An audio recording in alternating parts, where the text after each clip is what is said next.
is the Big O Show. This is the Big O Show. This is the Big O Show.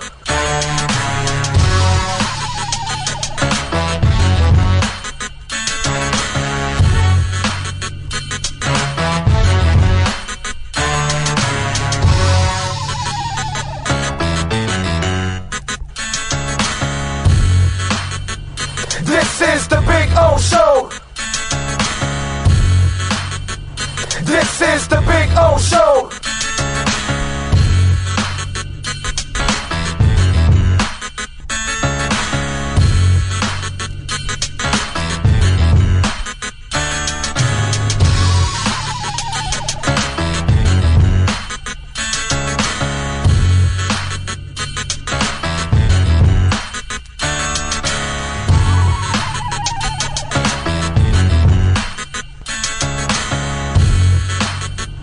This is the Big O Show. This is the Big O Show.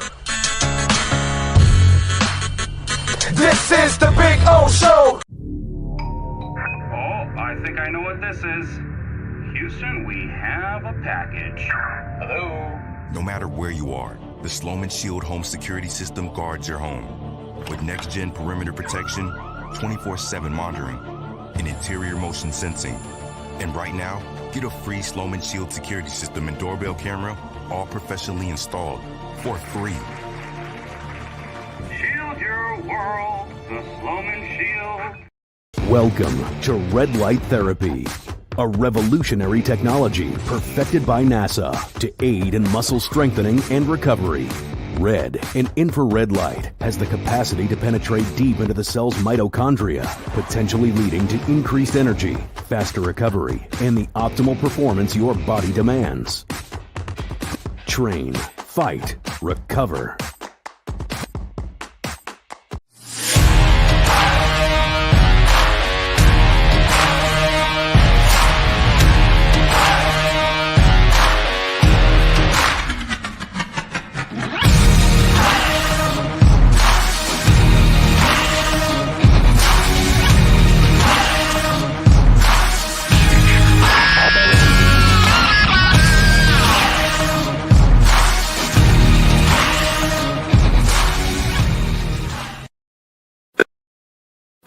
Statements or beliefs expressed on the following program by the host, guests, or callers are not necessarily the opinions of FantasyAccess.com, Media Group Inc., ownership, management, sponsors, or website. When it comes to South Florida sports teams, very few in the media have witnessed, lived, and covered it like the Big O. Let's start the program dedicated to your favorite South Florida teams with a passion that's unmatched. The Big O Radio Show is on. Here's the Big O.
Hold on.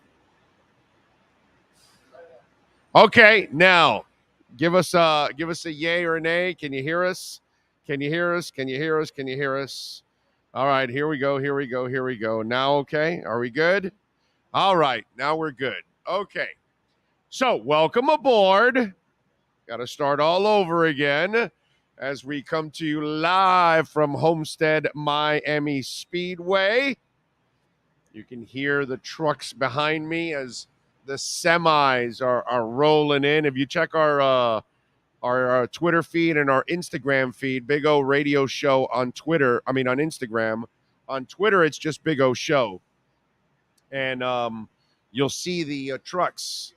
And you'll see, you got a second camera. Oh, you got the camera working, huh? There you go. There you go. So how about that? How about Sean? He's on top of it. Gives you a little bit of the atmosphere as the semis are rolling in. And I was just talking about this, that I'm a racing fan. There's no doubt about it. But I'm just more of a fan of it live. You know, when I'm watching it on television, it's cool, but it's when I'm live and I'm here at the track and you're here watching the race and you know the access that we have, and you got the trucks going and you're feeling the horsepower and you're hearing the engines and all that kind of stuff. I enjoy the hell out of it. It's really, really cool. I was talking to Sean about this years ago, decades ago. 30 years ago. I guess this track has got to be somewhere in the 25 to 30 range. Because I remember when it's, right in my early career, we were open here. Right. Yeah. Yeah. And once we lost Miami in the downtown area and all that stuff, they had to make this. So I remember being out here back in the days when I was in Radio Acción, 8:30 a.m., or working for 940 Wins. And I would come out here, and I would be out here for 4 days. Be broadcasting on Thursday, Friday, Saturday, and Sunday, and it was really cool. I remember meeting Walter Payton out here. Yep. Walter got into racing. He was part of a racing team. I think it was Penske, if I'm correct. I'm not exactly sure. Look up Walter Payton racing team. What was it part of? I want to say it was Penske. But anyway, so wow. Who was I just talking about? Wasn't Walter Payton 34 or 44? 34, right? So number 34. There you go. Jesse. Wow. Talking about Walter, and a truck comes by with the number 34 vehicle in it. I think, right? Walter was 34, if I'm correct, right? And so I met Walter out here, and that was like, wow. You know, it was like the coolest thing. Because Walter Payton, Marino and Walter Payton are my favorite football players of all time. Okay? That's it. That's my pinnacle right there. Marino and Walter Payton. Bam. End of story. It's over. Okay? I admire a crap ton of other players, but if you ask me my two favorite players of all time, it's those two guys. It's Marino and Walter Payton.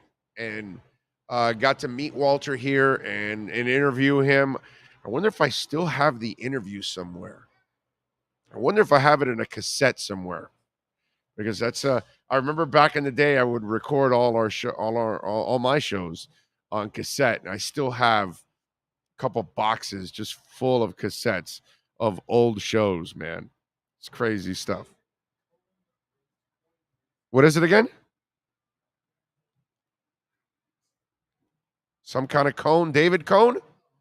David Cone from the Mets? I had no idea he was in racing. Peyton Coyne, Coyne Racing. Okay. So he was part in there. And then Jesse Awuji is, I want to say it's Emmitt Smith, is part owner of, of that team with Jesse number 34? Mm-hmm. Okay. Nice. I believe that's nice. Emmitt. Yes, I have an Echo and the Bunnymen shirt. I'm an Echo and the Bunnymen fan. So figured today I'd give Echo a little love while we're out here at the track. And it's nice and cool, right? It's a comfortable atmosphere out here at the track. It's going to be fun today, man. It's going to be fun. Have you ever been on a radio show that travels this much, by the way?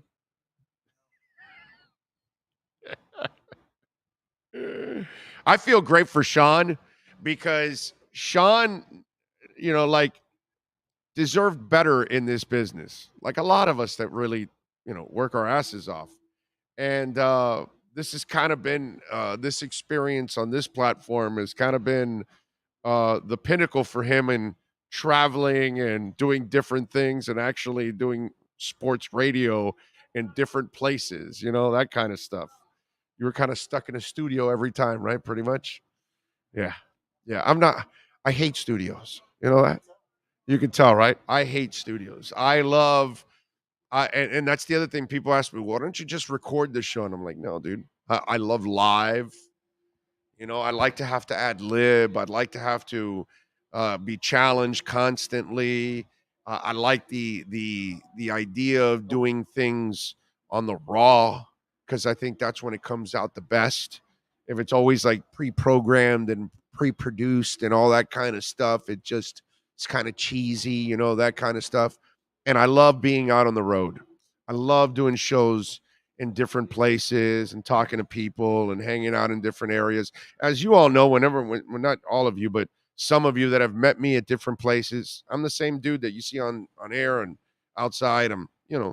I love it, man. I think it's the best. I think it's the best for a show that the listeners like, okay, where are they going to be? Where are they going to go this time? That kind of stuff. We need to slide back that way a little bit, I think. That's right. No, the mic. We don't have well, but I'm kind of also Alarmo's not in. To the right a little bit more. Alarmo's still not in. Okay. Sorry. Okay. All right. We'll get Alarmo in. Okay. You don't have to really. It's the microphone more than okay. Than you. Well, yeah, but then it then goes. All right. I got to move a little bit more so I can be at least a little because if not, I'm right here. And then it's like, hey, how you doing, guys? So you want to have a little bit more so you can see my expressions because sometimes I do a lot of talking with my face on this show. As those of you that watch the video, you'll know that sometimes I can tell you what I'm saying sometimes without actually even talking. So there you go. So, yeah. No, I mean, the traveling, my oil change guy loves me. Let me tell you, I've never had so many oil changes and averaging about one a month right now. That is awesome. Big O, are you hyped to see Jesse Davis? Oh, yeah. I want to reminisce about all the bad play. Let me reminisce about the days when Jesse Davis crippled Tua by busting up his ribs. Yep. I'm going to reminisce about mediocre O-line play. Yep. Nice guy, but it's only satisfactory for my man Omar. GP Trap Hewitt says, I got to meet Walter Payton back in 87, I believe, was a preseason game against the Finns. I got his autograph from my sister for Christmas. Nice. I like it. Peyton was so awesome, man. So awesome. Sean does everything with the exception of the Square Circle Digest show. Yeah, I know. What's going on with that? Jesus, that show. Wow. Did it get canceled or something? What happened? Did the network cancel it or something? What's going on? It's out of season. Okay. Are you ever going to do a show in Orlando, maybe during a Magic versus Heat game? Well, Brian, we may be doing a show in Orlando or in Kissimmee. I'm just saying. You mentioned it. I'm just saying. We could be in Orlando or Kissimmee one day. You just never know. Just telling you. But it won't be because of the Magic. I mean, it's no, that's not going to draw flies. But no, yeah, there might be something in the works. So you just never know what could happen. Okay? But it's a possibility. Big O, did you ever meet John Riggins? No, never met the Diesel. Never met. He's the original Diesel, right? Right? Because I don't believe anybody was called Diesel before John Riggins. It's not Shaq, by the way. John Riggins is the original Diesel. Shaq is the second Diesel. He's also Diesel, but right. But yeah. Yeah, no, I had never met him. Never met him. Just got nightmares of him as a Dolphins fan. Brooklyn Rob says, I had the pleasure of meeting Big O twice and have to say the most approachable guy to just hang out and talk with. Thank you, Brooklyn Rob. I appreciate you, my brother. Thank you, thank you, thank you. Taking advantage of a little extra dip there lately? This morning. This morning, baby. This morning I took a little dip. I took a little dip on the pool, which is really on the wall. I got a color TV so I can see the next play basketball. Him and talking about checkbook, credit cards, more money. Anyway, so yeah. Bitcoin dropped into the 18. And I said, dip, grab. Dip, grab. Grabbed a little Kusama also the last couple days. Kusama, this is just me. I'm not a financial consultant, a financial advisor, just a guy that loves crypto. But I love me some Kusama, man. And Kusama right now is in the mid-30s, which is an absolute joke. Okay? A joke. Do you know where Kusama was at? Kusama was at $500. So, just patience, that's all. You buy, you hodl, you hold, you wait. Slowly but surely, everything will come back. And when it does, Kusama, by the way, is the platform, the testing platform for Polkadot. And so Polkadot's another one that I'm a monster fan of. What's this cover seal we're watching here? Yeah, coin. Yes. G-Coin. I don't know anything about G-Coin. I've never heard of G-Coin in my life. I don't even know if it's crypto. It may not even be crypto. But I've never heard of G-Coin. So I'm not sure about that. But they got the coolest freaking trucks, don't they? Big Machine Vodka. Big Machine Vodka, spiked cooler. I didn't realize I left that on. I apologize. You should leave that. You should leave that whole camera up just for them. Oh no, yeah, I was. I wanted to check something though, but just look at the trucks, the sponsorship that's on them. There's even ones on some of them on the bottom, right? That again, you got the large Extra sponsors, and then the other ones. I mean, it's just they're like their cars. Yeah, they got a whole bunch of sponsors. It's just amazing. Yeah, the sponsorship that goes into these. But again, it does cost a lot to run these cars, so it's not like dude, these cars cost a crap ton of money. By the way, that Camaro looks badass. The Big Machine Vodka, that's stylish. That Camaro, the way that one's painted up. It would be the Big Machine Vodka Spiked Cooler Camaro. That's it. Yes, it's badass. Number 48. Number 48. Xfinity. That's a good looking car. It is. I don't know if he's a good racer, but he's a good looking car. That's for sure. So yeah, I like it. Frankie Fresco. He's got a super chat chiming in. Thank you, Frankie. He says, Rampage AEW for the Atlantic Coast Championship. Orange Cassidy versus Preston Vance. Versus Preston. Vance versus Rush. Who we taking? Okay, so Orlando Cassidy versus Preston. Well, listen, man. My best friend in the world was Bill Preston. So I've got to go with a Preston here against Cassidy. And then Vance versus Rush. Well, listen, Geddy Lee, Alex Lifeson. Come on, bro. The late, great Neil Peart. I got to go with Rush here. So I'm going Preston and Rush here. I got you, Bill. Always got Bill's back. Always will. No matter what. All right? So there you go. You don't like my picks again.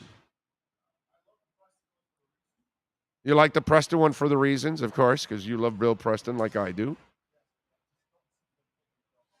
But you just don't have them winning, huh? By the way, you can also make a donation through Cash App or Venmo at Cash Big O Show. And by the way, we always love when you make a Bitcoin donation to our Cash App.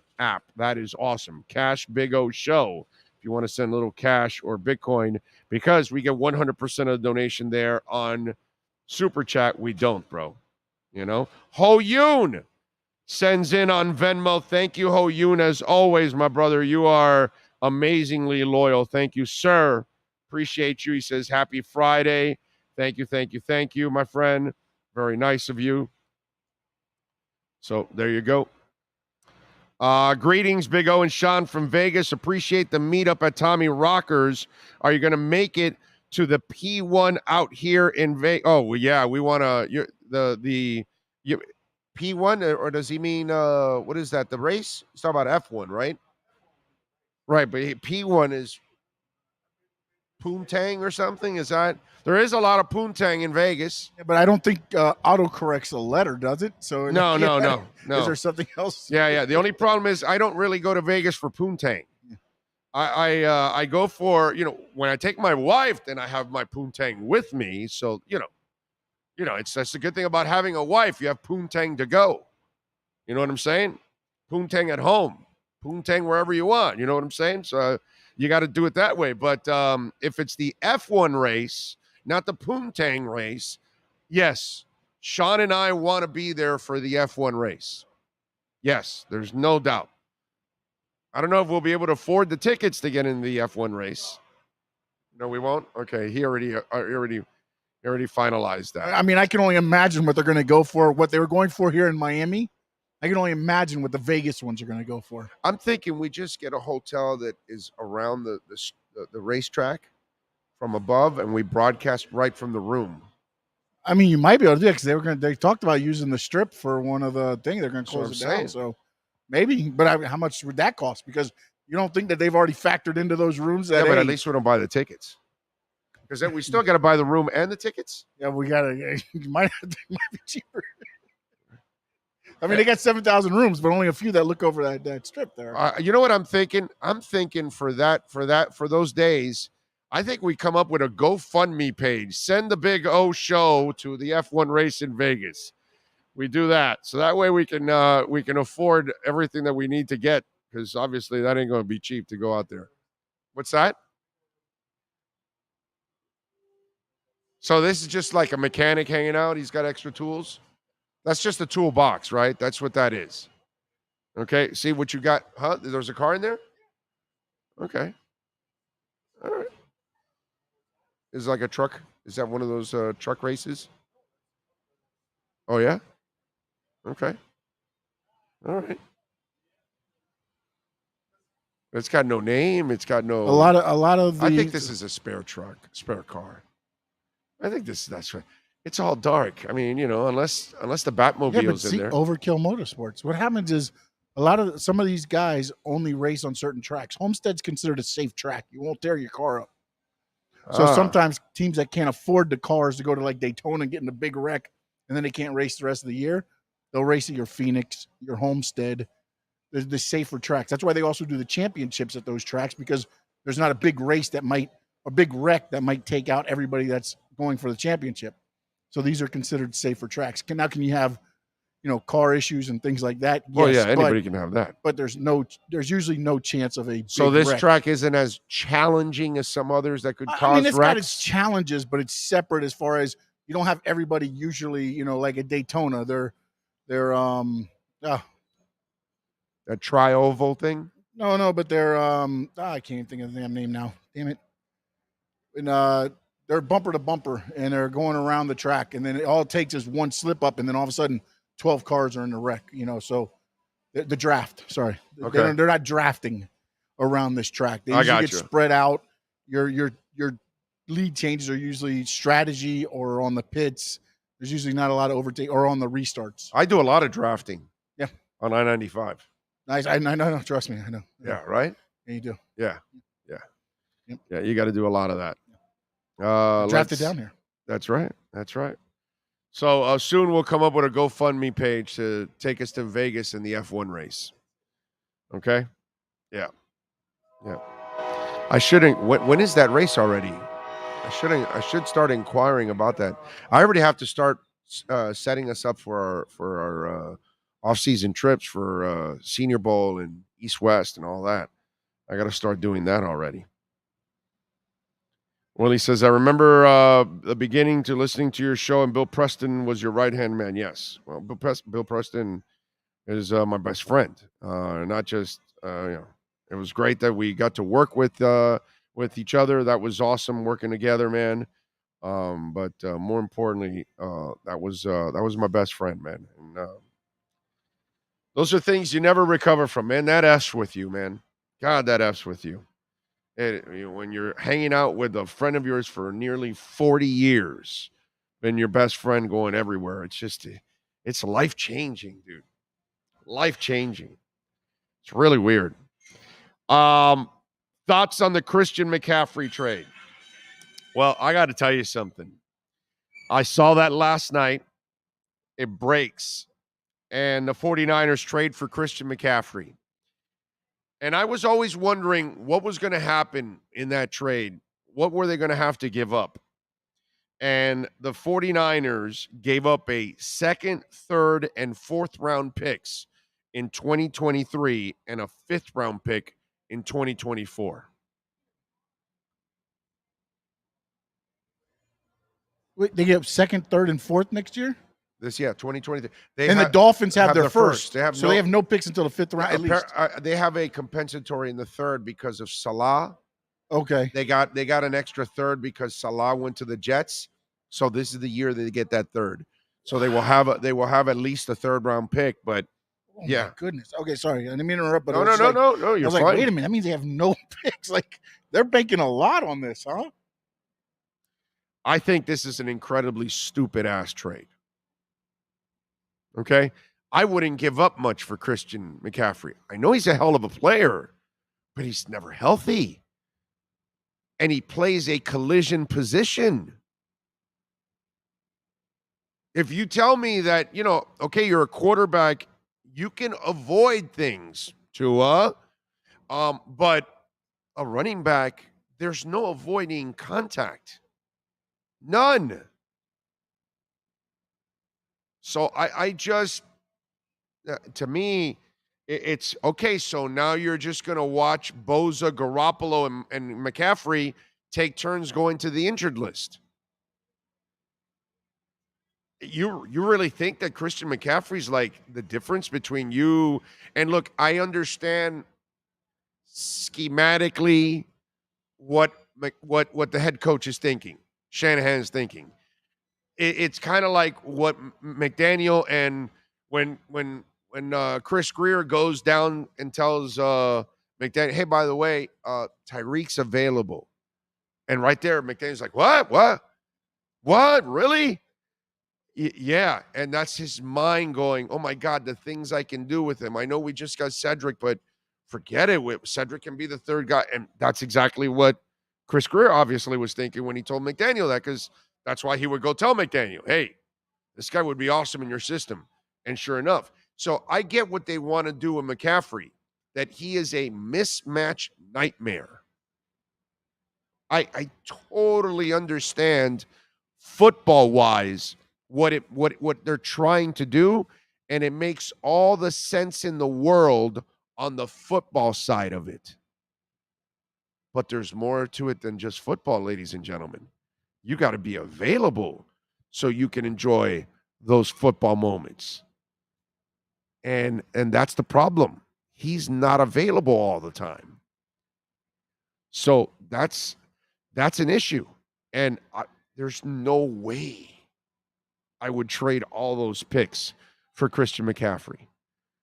I would trade those picks for somebody if that's what I'm that person away from winning a title. I don't even believe you have the quarterback that can get you to a title. Jimmy Garoppolo has never proven to be clutch. And I'm a Jimmy Garoppolo guy, but you got to admit when you're wrong. And he just doesn't have it. So I don't believe you're a Super Bowl contender. Let's say you were a Super Bowl contender, then I kind of understand it. That, okay, you're taking a monster gamble because this is your Super Bowl run. Yeah. I just don't believe that. I just don't believe it. And so to me, this was an absolutely terrible move by San Francisco. The risk here is not worth what you gave up. 4 picks for the guy, a second, a third, a fourth, and then next year a fifth. You're out of your mind. For an injury-prone player, it makes no sense whatsoever. So that's my thoughts on that Christian McCaffrey trade. To me, it just doesn't make sense. Kind of like, the Miami Heat signing Kyle Lowry to a $90 million contract. It made no sense to me then either. A year later, still not making any sense to me. Kind of the same thing. Let's see. What else do we have? They gave all that up for an injury-prone back. Yes, they did. Oh, when you come to the Senior Bowl, remember that I have a camping space at the Pensacola Fairgrounds reserved for you and Sean. I can't wait. Thank you, sir. We've got our trailer. We're ready to go. I like it. What's that? What we should do? We should do something different this year for the Senior Bowl. We should actually we should rent a Winnebago. That way we don't have to rent a hotel or a car, and we just drive and we just broadcast from the Winnebago. No, you don't like that idea? No, I'm dead serious. It's something that it might be interesting because I'm thinking we could park right outside the stadium and do the show right there. So it's me and you in a Winnebago for a week. Yes, sir. Yes, sir. I mean, what could go wrong? What's the difference between a Winnebago and a car trip? We're driving a Senior You do Bowl. understand, the Winnebago is like that right there. There's. I've driven big ass vehicles, right? I understand that. I grew up with my dad was a truck driver, bro. We don't have separate rooms. We don't have. I was taught to drive a semi when I was 15 years old. Oh, I'm not saying anything about driving it. Actually, 14. There's no space in a 14. Winnebago for, two guys our size equipment setting up the podcast in there. Oh, there's plenty of space. And plenty of space. Oh my goodness. Oh, you think I'm getting a small Winnebago? I mean, I don't get get as big as I get round. I'm round. I'm just saying. Do I get cheap places for us to stay, by the way? No, I'm not saying Okay. that. I just don't know about 2 guys for a week in a Winnebago. That sounds like a reality show. Now, if you worked at 640 or 560, yeah, you're gonna go to a shitty place. Yeah, they'll get you a Pinto, and they'll get you a semi days in. It's called a midnight in or something. They'll lock you in on. It's semi days in. Boy, these places are the cheapest freaking outfits out there. It just drove me crazy how these corporations treat their employees, man. Broadcast from the top of the Winnebago. That's an idea, Brian. That's an idea. I like that. Now, Sean will run it from down. He's not getting up on the Winnebago. I can tell you that already. Listen, what happened last week? There's nothing about me that says run. Right. And nothing about me says up. Right. Climb. Not. Well, yes. Climb. Right. That's what it's all about. Thanks for correcting me. Especially equipment, too, on top of all of that. Yes. Catch the table. Yeah. Here comes the mixer. I love it.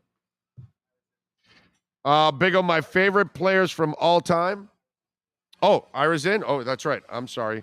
He says, Big O, my favorite player from all time also is Marino and Walter Payton, then Barry Sanders. Well, there you go. That's a nice combination. All righty, let's get to it. Let's talk to a man that covers a team that also made a bad signing, just like the Niners made a bad trade yesterday. Let's talk to Ira Winderman. And, of course, these are the days of Kyle Lowry and the Miami Heat. Heat fans, time for the best insight of your favorite team with insider Ira Winderman, exclusively on the Big O Radio Show. It's the Acura of Pembroke Pines Miami Heat and NBA report. Here's Ira Winderman.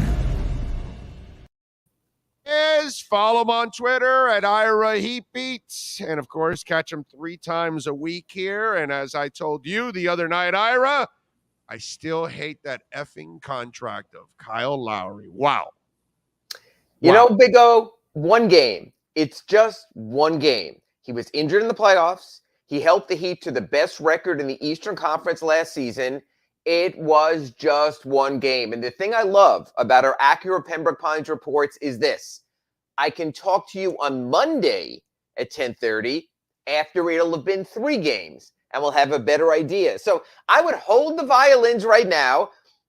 And based on the way you're holding it, I don't even know if you know how to play a goddamn violin anyway. Well, what do you think I am, a violinist? No.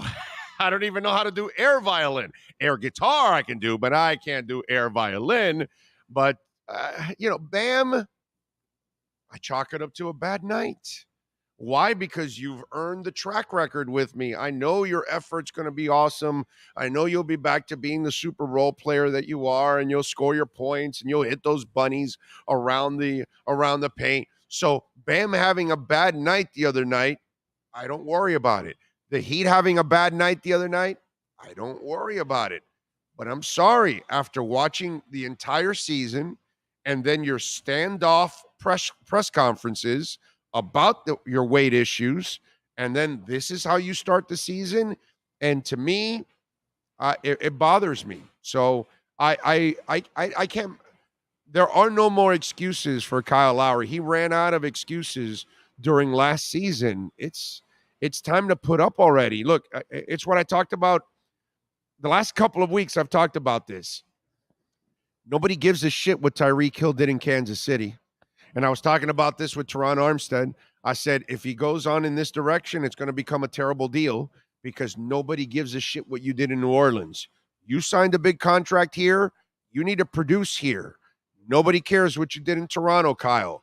And I would figure that it's important to him to prove that he's worthy of that contract, and he has yet to do it. And I think that's insulting to the Heat and to Pat Riley. He helped produce the best record in the Eastern Conference last season. Now, I know, Big O, it's about what have you done for me in the playoffs. I understand that.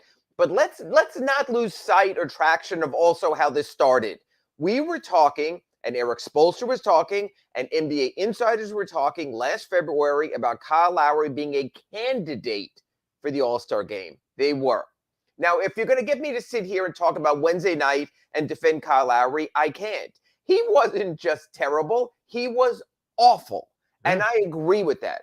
But as someone like you who knows, unlike the NFL, when a bad game or a bad move impacts 1/17th of your season every time you're out on the court, this was 1/82nd of the season. And again, honestly, that's why I like what we do on this station, on your show, more than any place else. We constantly get to revisit. We get to update. I will be back on Monday. We will see if Kyle Lowry steps up against the Celtics, which he couldn't during the playoffs because of his injury. We'll see if he steps up against his former team, the Toronto Raptors, instead of some emotional reunion game in Toronto. There still is time. But yes, I agree. It's interesting. It's a concern. It has to be a concern, Ira. Yes, it does. And rarely would I tell you that game 2 of an 82-game NBA season is particularly meaningful. But I think for Kyle Lowry, it is tonight because you need to get rid of that. And here's the thing, Big O. And one more thing, Ira. One more thing. Sure. The guy he was facing that night was his former teammate. His former teammate played at an MVP level last year. As he did, yes. Signing a big contract. And how did he start the season? With an ass-kicking performance. And he took a lot of pride. I'm watching a guy take a lot of pride after he left Toronto and won a championship actually they traded him away and they won the championship. And then I'm looking at Kyle Lowry, and I don't see the same kind of pride in his game, the same kind of fire. And to me, that's the other thing that's kind of disturbing because if you look I agree with that. I agree with that. There have been times watching Kyle Lowry where it's almost like, what's the minimum I can do for this team to survive? Yes. And how can I preserve myself in a contract that runs through age 38? I agree with all that. And everything, the limiter has to be taken off. It has to be all out. It can't be you have to wait. Big O, this team is open for the first time ever with a 4-game homestand. That has never happened in the 35 years of the team. They damn well better come out of this 3-1 for this reason. Then they go out for a 3-game Western swing, which includes the Golden State Warriors on the second night of a back-to-back set. That's a schedule loss from the moment the schedule came out. Yes. So they better go out west in good shape, or else they're going to come back home in tougher shape. Yes, that was more than just one loss. That was more than just one disappointment from Kyle Lowry. And again, if this happens again tonight against the Boston Celtics, and this happens tomorrow night against the Toronto Raptors, then I will be here on Monday in our Accurate Pembroke Pines report agreeing with every single take you had.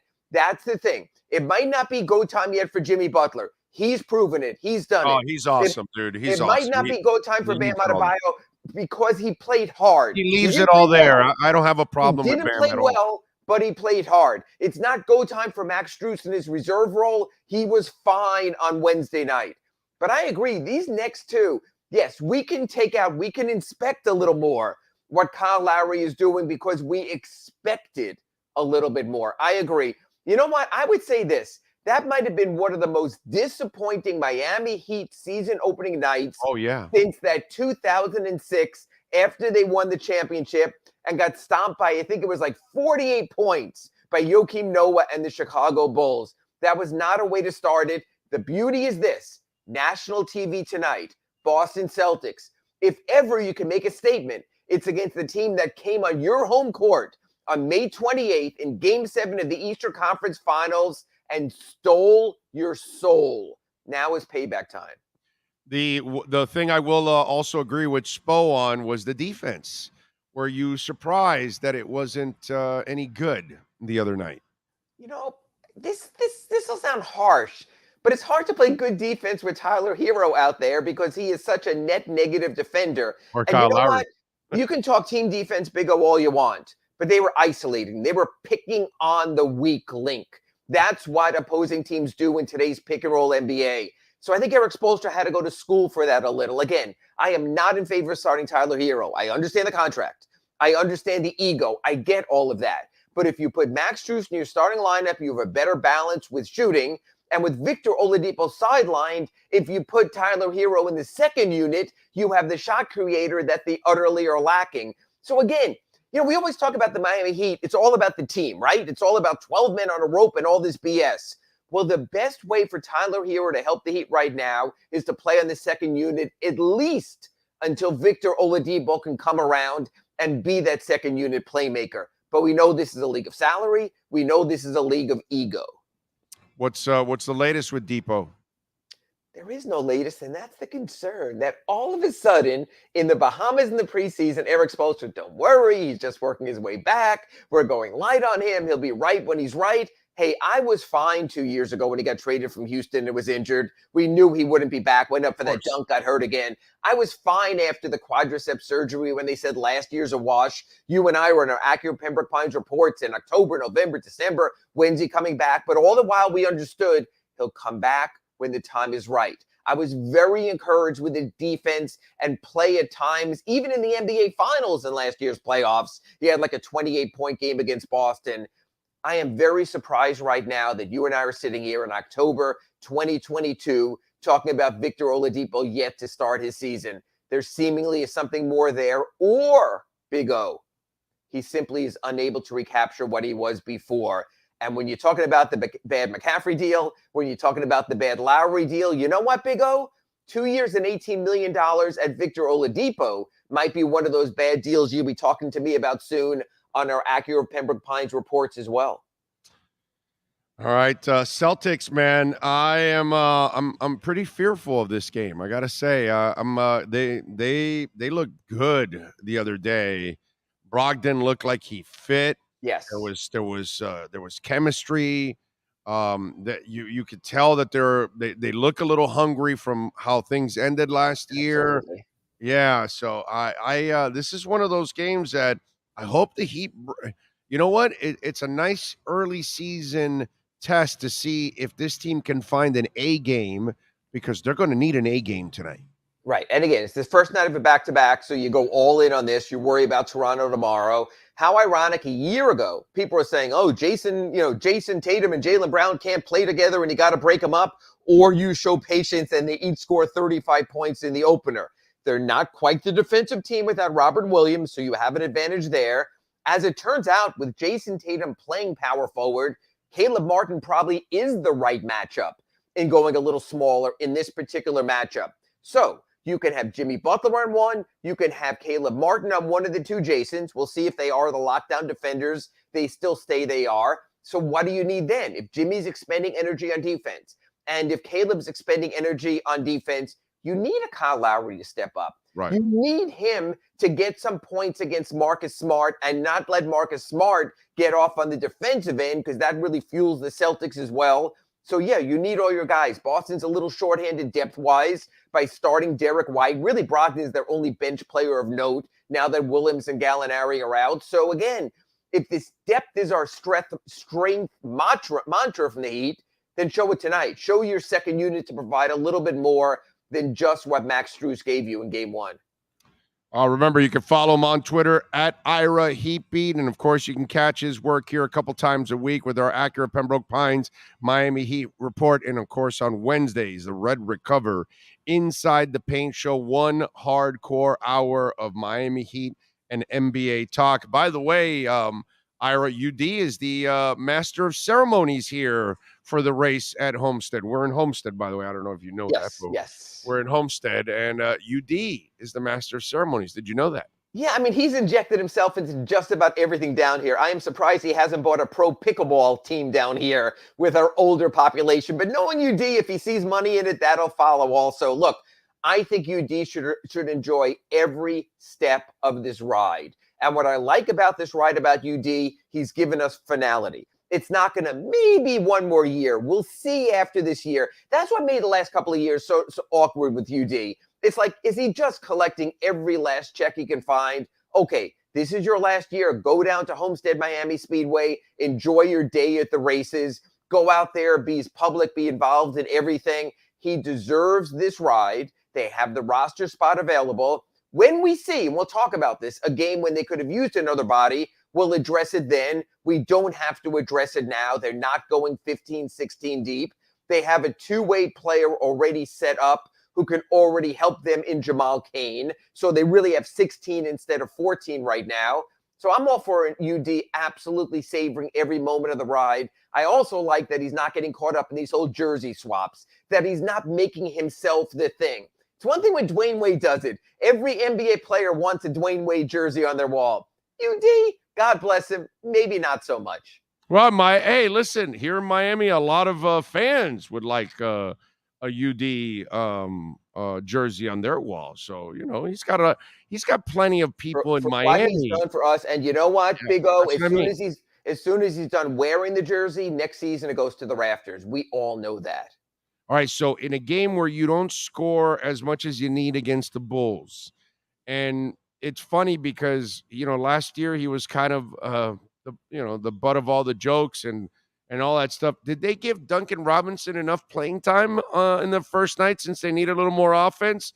Because I'm looking at a guy that only shot 4 times, and I'm thinking, you know, he shot pretty well in the preseason, so why not unleash the Duncan Meister a little bit more? Because of the awkwardness of the rotation and what I spoke to you about starting hero. If I had Max Strus in the first unit, Max had a great game. He made 5 3-pointers. He should have been the one taking the shots, but now he's playing alongside Duncan. So you have 2 guys who are very similar there. I don't understand the rotation now. I'll understand it when Victor Oladipo comes back. So you talk about a lack of offense.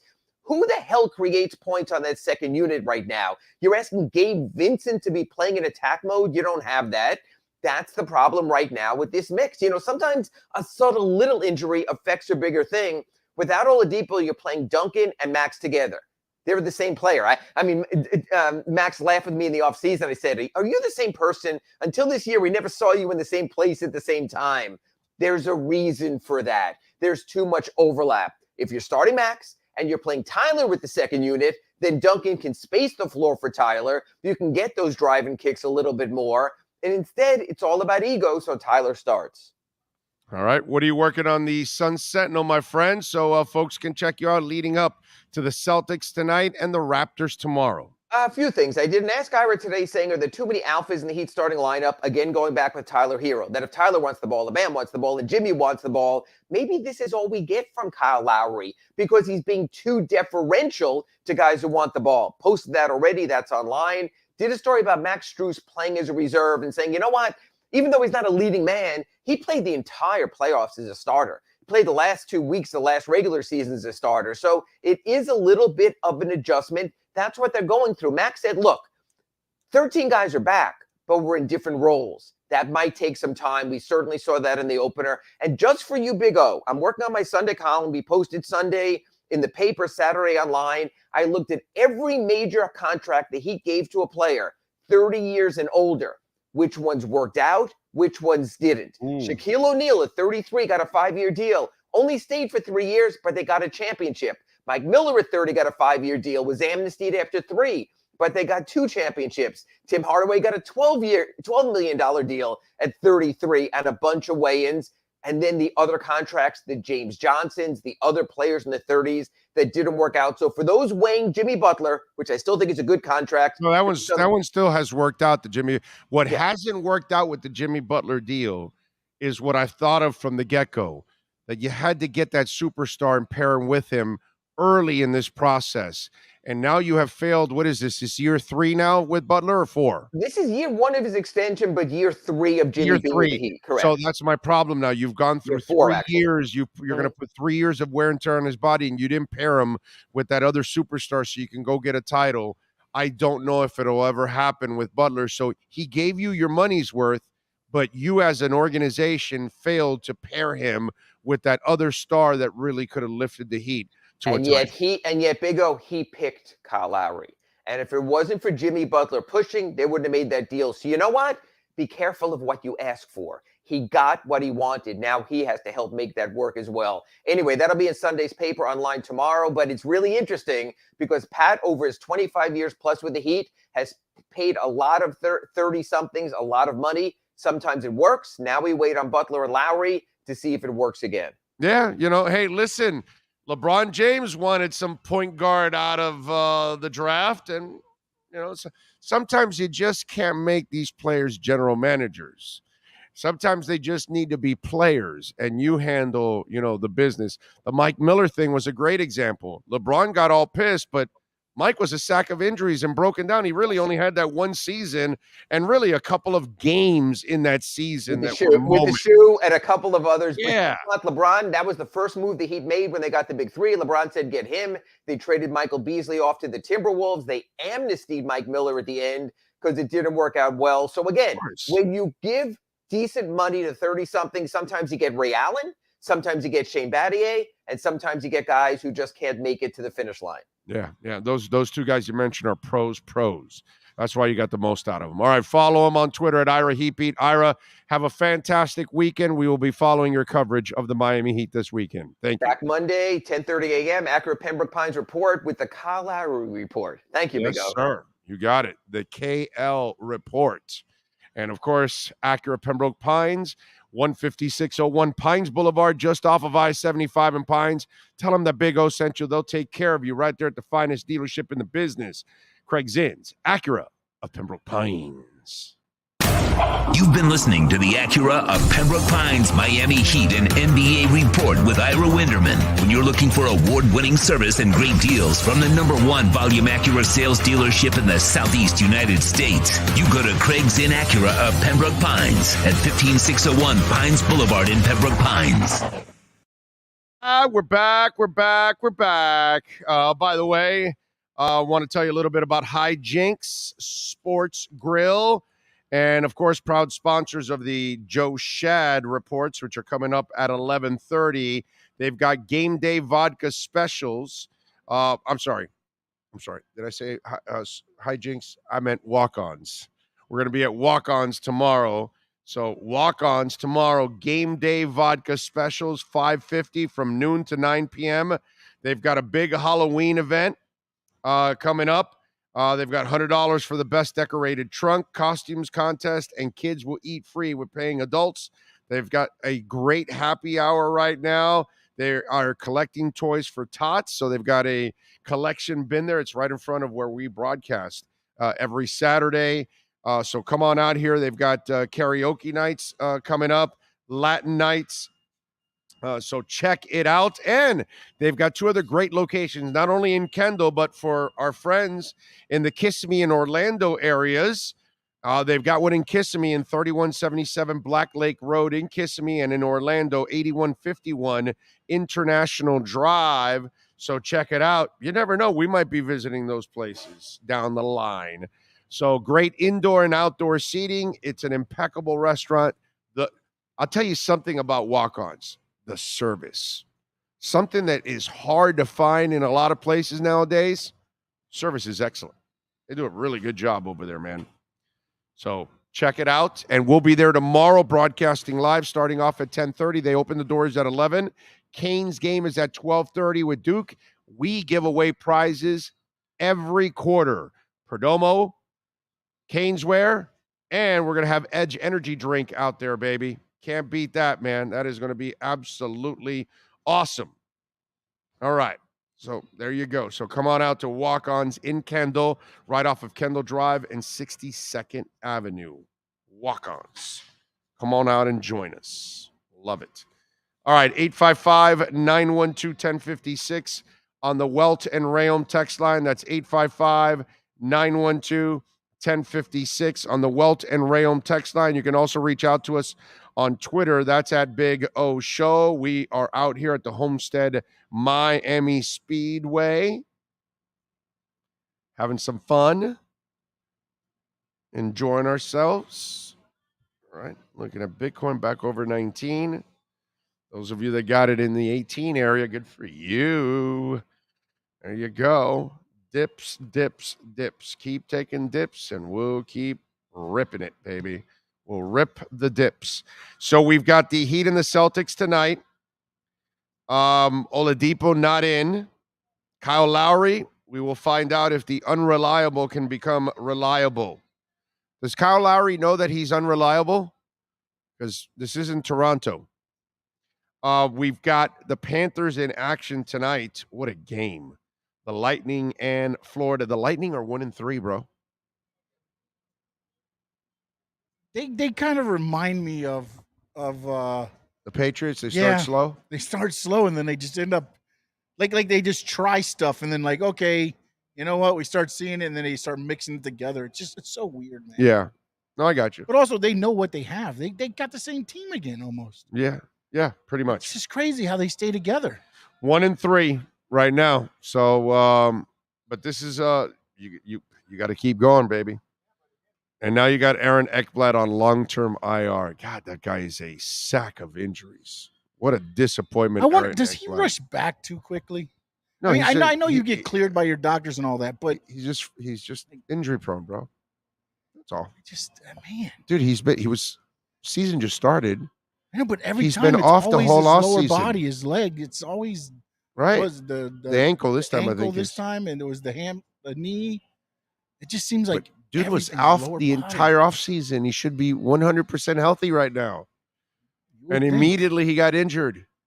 I mean, unless he's trying to do something in the offseason that doesn't work. No, it was when he fell on that. Well, no, I mean, but I'm saying right? He works too hard in the offseason as far as, and then by the time you get there, you just some guys just can't stay healthy. Yeah, but when they weren't winning, I felt like he was staying normal. Healthy. They're human beings. The other guys, those guys are freaks. Those guys are not normal. Aaron Ekblad's been on team how long? Ekblad is a normal person that gets injured a lot because if we played hockey, he would be injured all the time. I'd get injured stepping on the ice. But, exactly. But how long has Aaron Ekblad been with the team?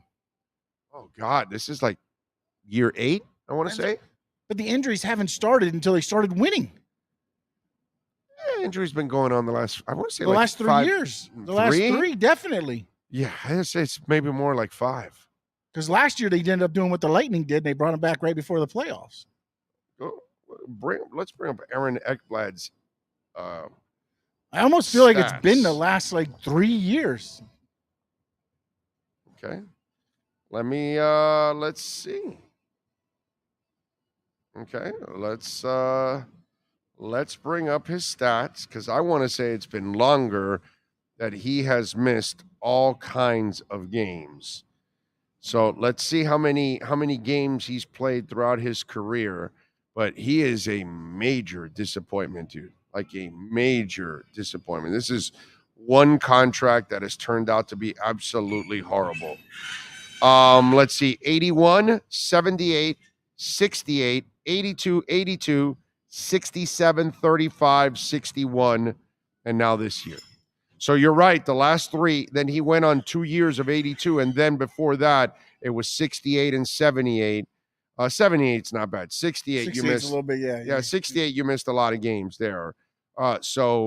Okay, 16, 17, and then he went on 2 good years, and then after that, it's been 3 terrible years. He's played 67, 35, and 61 games, and now he's probably going to be somewhere in the area of 50 and 60 again. Yeah, but you're right. That 68 was an injury there too, so it's not. It's like I guess maybe he thought he had it. He got lucky for those 2 years. 2 years. Wow. Because that's not the norm is for him to break down, not to actually last. I always feel like we're right there, and then Ekblad gets injured, and then it's like, oh. Yep. But hey, at least this year, it's at the beginning of the season, and now we get but they definitely got to get some defensive men because I think they've been playing like 12-5 right now. You want to laugh? Last year he played 61 games and he had 57 points. The years he played 82 games, he had 38 and 37 points. Yeah, I feel like that's when they were not doing so well, right? Right. But he wasn't that, he wasn't really producing a lot. I feel for playing 82. Now, were they loafing 3 years ago when he played 67, he scored 41. When he played 35, he scored 22. And when he played 61, he scored 57. So far, he's got a point in 3 games that he played. Wow. Yeah. He's a disappointment, that's all. He's unreliable. And when you're unreliable, you're a disappointment. That's all. If people can't count on you, you're a disappointment. And Aaron Ekblad is a major disappointment to the Florida Panthers. Maybe he should use a lot of Red Recover. That might help him optimize it before and after the workouts. I've been telling you about Red Recover now for years. No, for months now.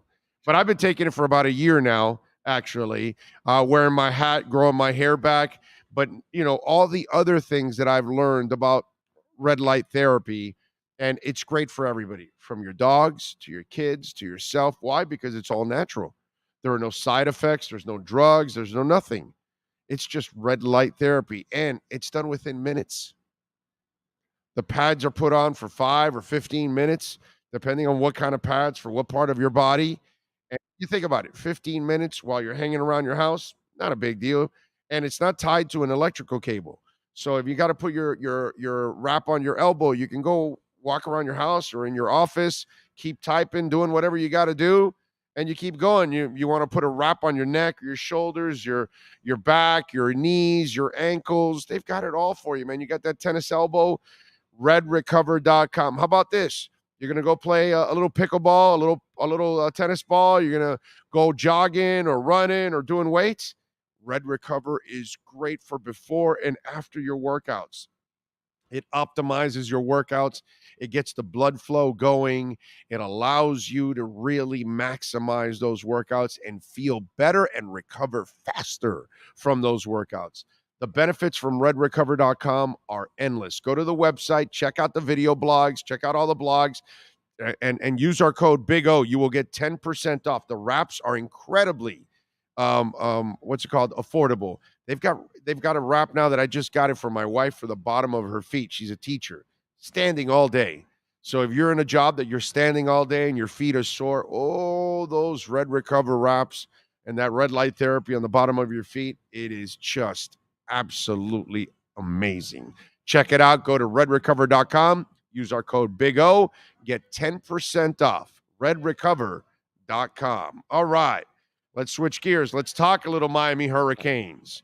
Let's get ready for a little Canes and Duke. We're going to be over at Walk-Ons in Kendall tomorrow morning, giving away all kinds of prizes and all kinds of stuff in every quarter. So come on out and join us.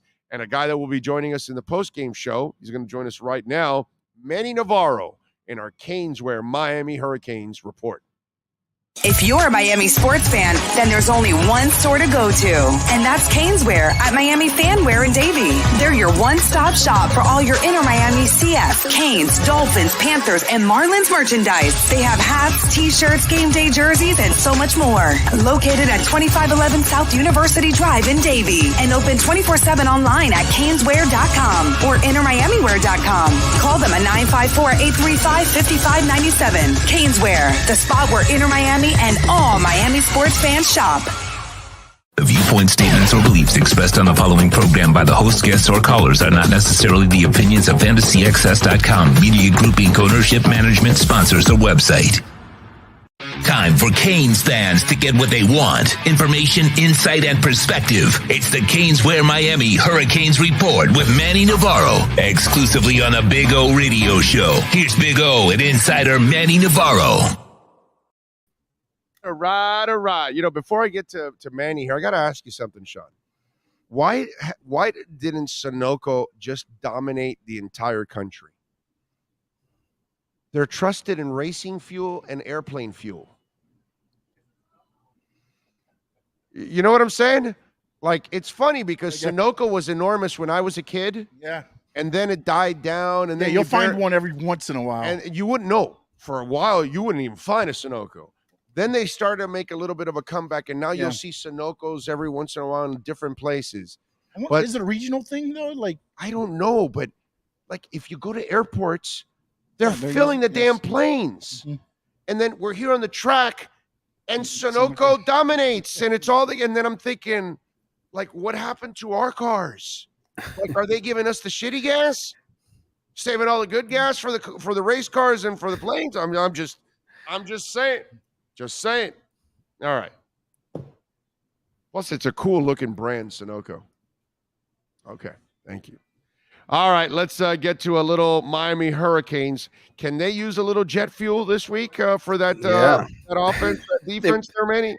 They might need some jet fuel, man. I mean, Duke's not a bad football team. They should have beaten North Carolina last week, and they're 4-3. And quarterback's a good player. They got a good guy at quarterback. They got a defense that plays scrappy under Mike Elko. So they'll need some jet fuel to win this week. Somebody's gonna have to make some plays for Miami. By the way, isn't it interesting that Sunoco dominates? Yeah, it is. Gas for race cars. Right. And then every plane you fly in is pretty much filled in by Sunoco gas. Right. And how have they not dominated gas period for our cars? I guess they dominate there. They dominate there and let everybody else fight over the consumer products. Maybe that's where that's how they survive. I guess. But it's like what I was telling you. Remember, when we were kids, Sunoco was around, and then it kind of died out, and then it's made a little bit of a comeback, and now there are more Sunoco stations you'll run into. You know what I mean? Mm-hmm. But I always find myself that if I need gas and I see a Sunoco, I always stop at Sunoco because I say, if these mother effers can fill race cars and airplanes, then I can trust them for my car. You know what I'm saying? So it's like Marathon or Sunoco. No, I'm going to go Sunoco, bro. Come on, Anyway, these are things that just go through my mind. I don't know. What can I tell you? All right. So, tomorrow when we're at Walk-Ons, mm-hmm.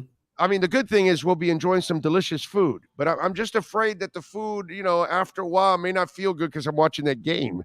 So how much should we be fearful? Because you kind of gave us a little taste of it. Like, hey, Canes fans, don't think you've got this one in the bag right away. You're going to have to earn this bitch.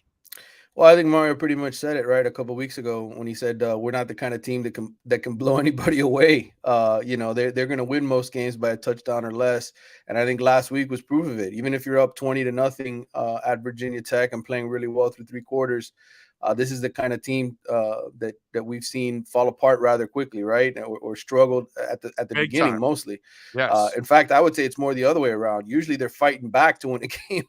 Than they are jumping out in front and taking a big lead. So, I think it's going to be a dogfight this week. I know the line is close to 9 points now or whatever. 9 points now. Miami over and under is 58. I would be stunned. And Miami is minus 325 on the money line. So Vegas has a lot of confidence in this game, more than I have. Well, maybe I would say the only thing that might happen to Duke is they played such an emotional game last week, right? And they've lost a couple now in a row with by a field goal or less. With what happened with UNC and then with Georgia Tech as well. That maybe that's kind of wearing on them a little bit emotionally, but I don't think this is the kind of group that's going to carry that with them. They've lost. They lost to Kansas early in the year, came back, played well. And to me, I think Miami's the more emotional wreck these days than Duke is. Yeah, no, I'm with you there. I worry about it, man, big time with this game. Running, how important will it be? I mean, it's always important, but I just feel like you got to be able to run the ball in this game.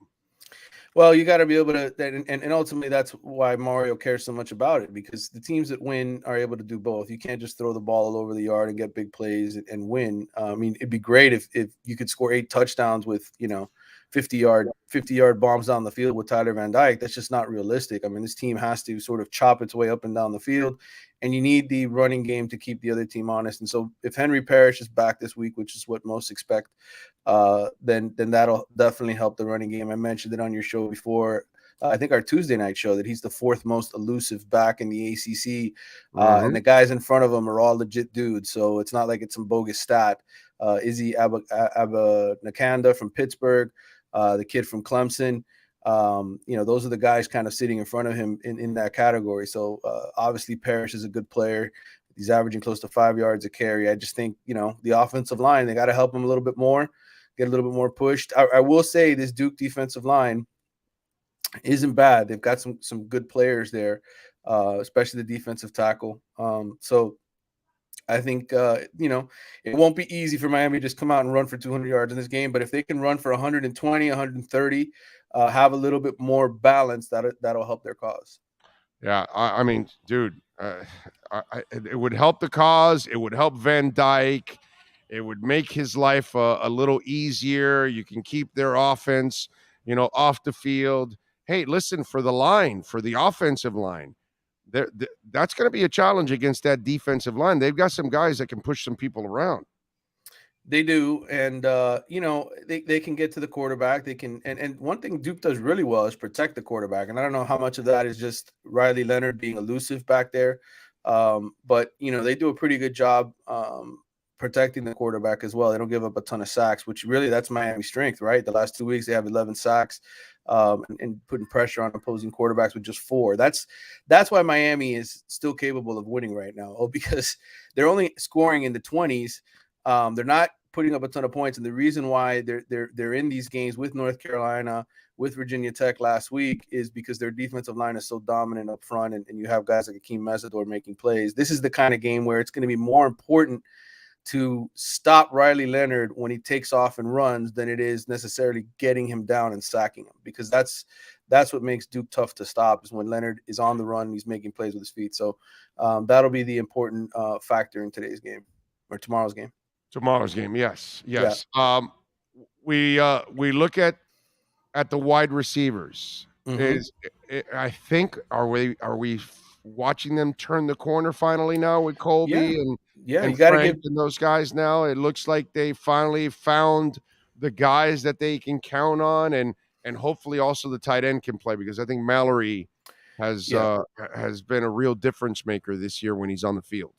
Yeah, the last few weeks, Mallory's been really, really good, and really, started to play like the guy you hoped he could be. That's going to be important for Miami. I don't know if it's between the concussion or the shoulder. He's injured the shoulder in the past, so I kind of give it a joint type of injury type thing.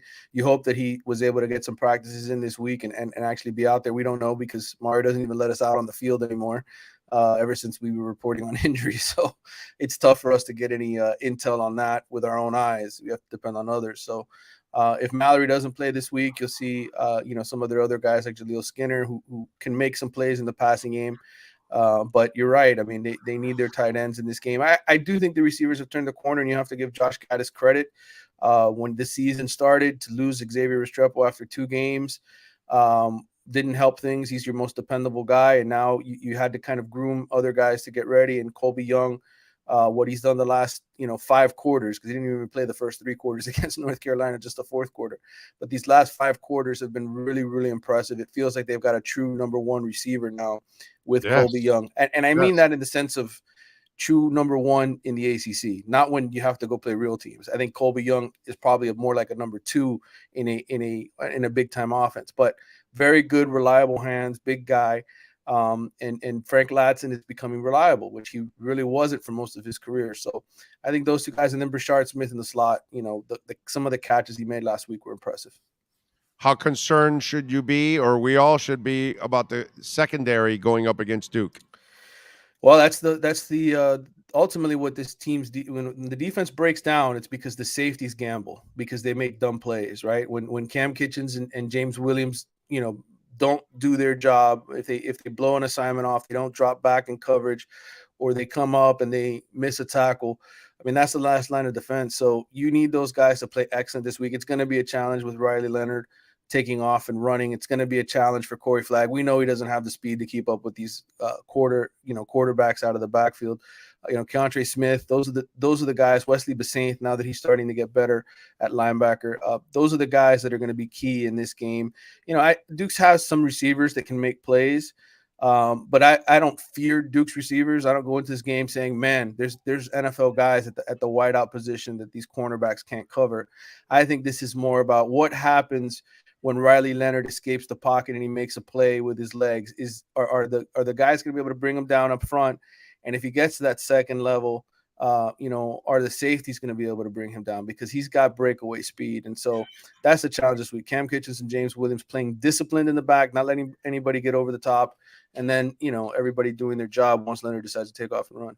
What's the prediction, Doggy? What do you think happens? I got the Canes winning because they're at home. I think it'll be another heartbreaking loss for Duke, but it's not going to be by 9 points. I got the Canes winning 27-24. I think Borregales is doing a good job as a kicker. I think he'll be big in this game, making some field goals, and I don't think the Canes score in the 30s, bro. I just think it's another week. I'm so with you. I think the Canes eke one out, and I think it's a layup. Again, I'm not a financial advisor. You make your own decisions out there. You do your own homework. Exactly. But the way I'm looking at it, this is a layup with Duke. Take the 9 points.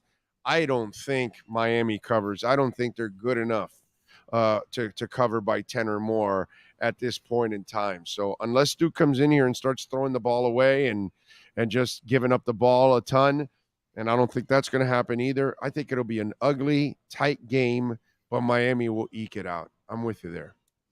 And this is the way I would expect the rest of the season to go, except probably when they play Clemson or Florida State, who I think right now you put them on the field with both of those teams, they probably don't beat either one of them. Right. So they get blown out by Clemson. FSU, you'll lose. Maybe not get blown out, but you'll lose for sure. Yeah, it looks like it right now because FSU looks like the better team.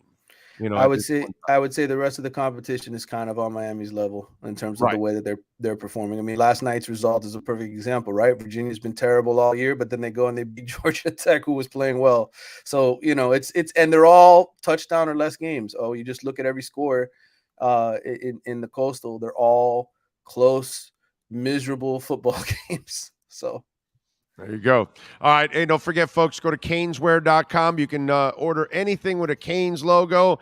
They've got Dolphin gear. They've got Inter Miami gear. They've got Miami Heat gear. They've got Florida Panthers gear. You can also go to caneswear.com. If you order over $99, you will get free shipping, and you will freak out on how fast they ship it. So it doesn't matter where you live. You're going to go, wow, I got this fast.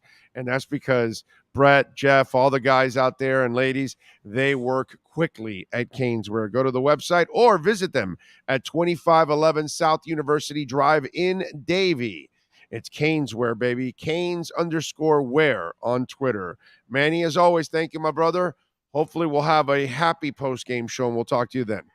Please God, I don't want any more miserable post-game. I'm with you, bro. People don't get it. It's like really the media normally, most media members, they want the teams to win. It's so much better. It sucks to cover losing and all kinds of crap. They think we enjoy that, and really, it's not fun, dude. No, and I've done this for too long, covering miserable losing teams. So I'd like for the narrative to change. No, just think about somebody coming up to you and talking about a crappy day you had. Right. Hey, brother. Hey, how was your day today? Because man, you effed up every order you took in that restaurant today. How do you feel? It's like, hey, you see, you didn't get a lot of tips. Why? Because your service sucked today. Nobody ever comes up and tells you that, right? But Right. that's our jobs to ask you, hey, why did you suck? Right. And it's tough, dude. It's tough. It's not fun. It's better. Hey, tell us about those 3 touchdowns. Oh, yeah. I had this, that, whatever. And everybody loves talking about good stuff. Yeah. 100%. All right, brother. Take care, man. Talk to you tomorrow. Follow him on Twitter, Manny_Navarro. That's our Caneswear Miami Hurricanes report. If you're a Miami sports fan, then there's only one store to go to, and that's Caneswear at Miami Fanwear in Davie. They're your one-stop shop for all your inner Miami CF, Canes, Dolphins, Panthers, and Marlins merchandise. They have hats, t-shirts, game day jerseys, and so much more. Located at 2511 South University Drive in Davie, and open 24/7 online at caneswear.com or innermiamiwear.com. Call them at 954-835-5597. Caneswear, the spot where inner Miami and all Miami sports fans shop. So one guy's commenting on the Instagram posting, and I was filming as I was driving in through the tunnel, and I'm in the middle of the convoy, right? So a guy goes, "Oh, I thought you were at a concert." So semi's pulling in with all the equipment. It's awesome. I was checking the chat board. And while I was talking to Manny, and Jeff C says, NFL does not want Tua leading a franchise. How do you come to that conclusion, Jeff C? Are you a QAnon guy too? Huh? I mean, talk about conspiracies. Why would the NFL be against Tua, my brother? What is it? Is it the thing that happened this week with the Pittsburgh quarterback? Is that what bothers you? Is it Cameron Brate? What is it? The inconsistencies? So you think they're trying to keep Tua away from football? I mean, why would anybody say something that silly?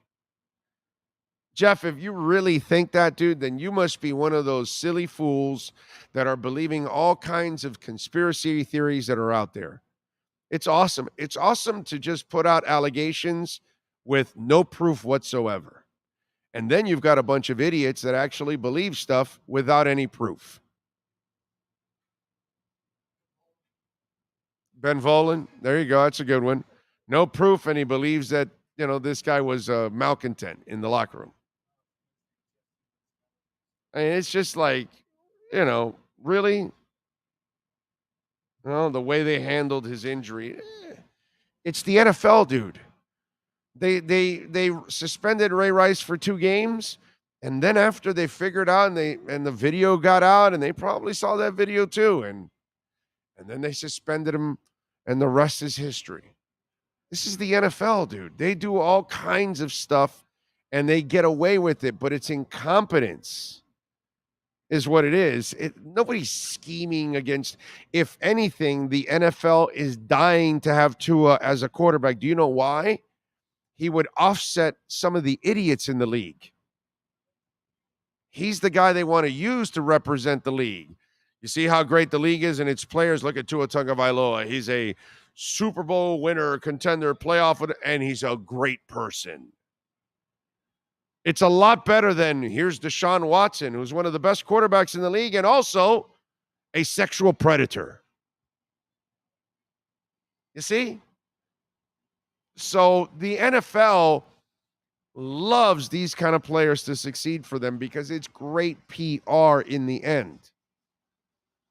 So nobody in the NFL is scheming against Tua or Teddy Bridgewater. They're just incompetent. It's the same league that kept away head injuries from their players for decades. They do this all the time. They do stupid things, dude. It's the NFL, but they're Teflon.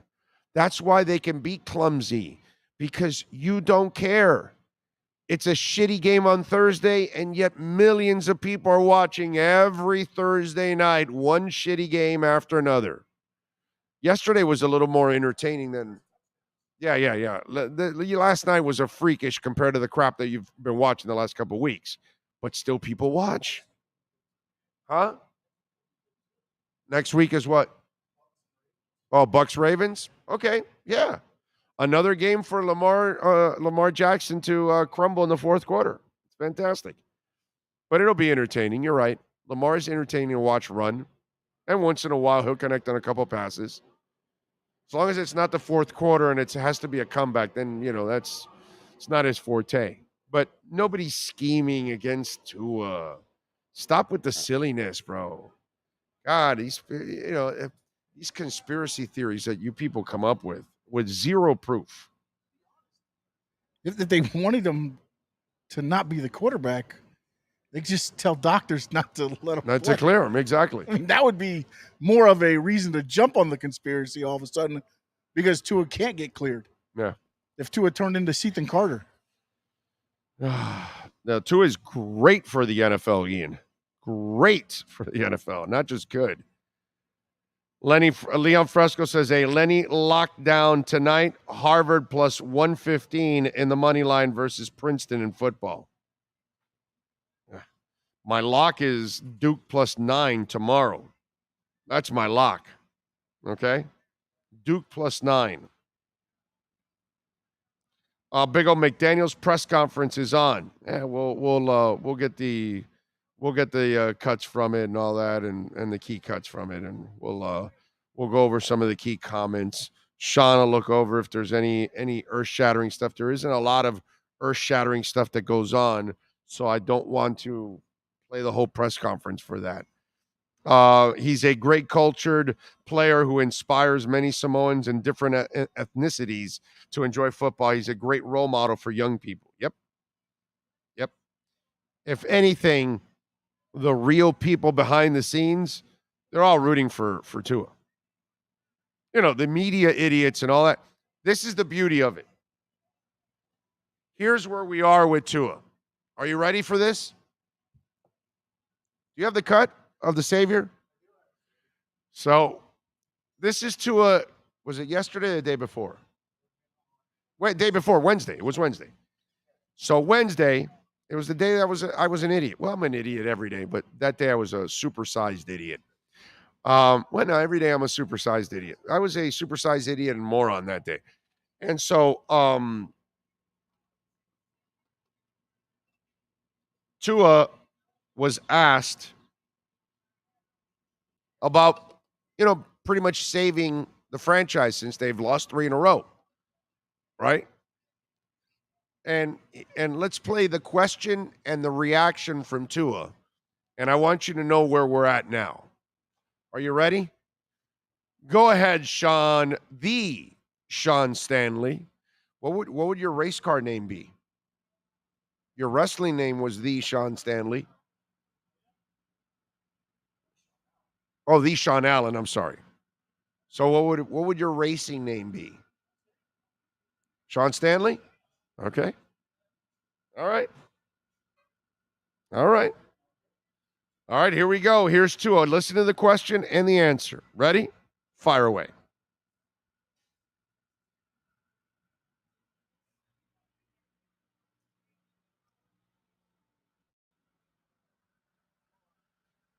Hold on. Circumstance. You come back from an injury with your team on a losing streak. Did that experience teach you anything? Or I guess what did that experience teach you about returning when your team might be in a slide or on a slide and not trying to press or do too much? Yeah, that's exactly it. Is I just got to be myself. I'm not the savior of this team. I don't just come in and we start winning games. It's a team. It's a team deal. The defense gets us stops. The offense goes and puts points on the board, and the defense can help put points on the board as well as special teams. So for me, I just look at it as coming into this week. Just be myself. Don't try to force anything. Don't try to make plays that aren't there be there. Just give our playmakers the ball and let them go to work.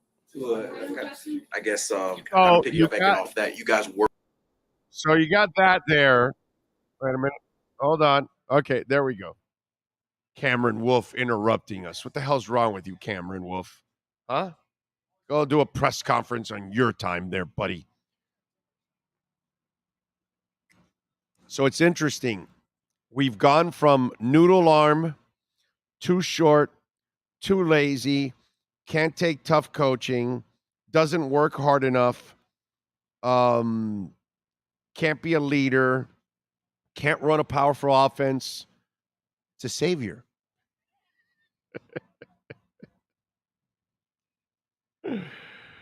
Oh, God. The extremes we have gone. What a couple of games will do. But it's like lessons learned, right? A lot of people watching going, yeah, that Tua guy's way better than anything they have. Oh, and by the way, that Tua guy's pretty good compared to some of the other quarterbacks around the league too.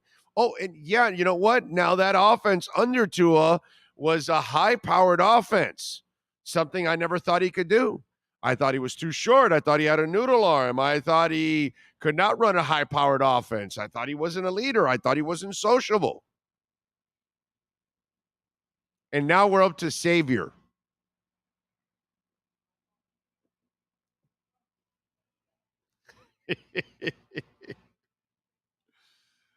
I just you gotta trip out to the extremes we're at now. A couple months ago, you're trash. We want to get rid of you. Skyler should start over you. Teddy's way better. And now he's the savior.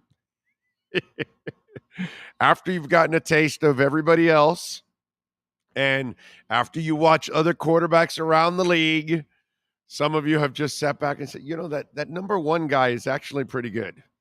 I was a little off on that one. Oh, too much. And by the way, he is the savior.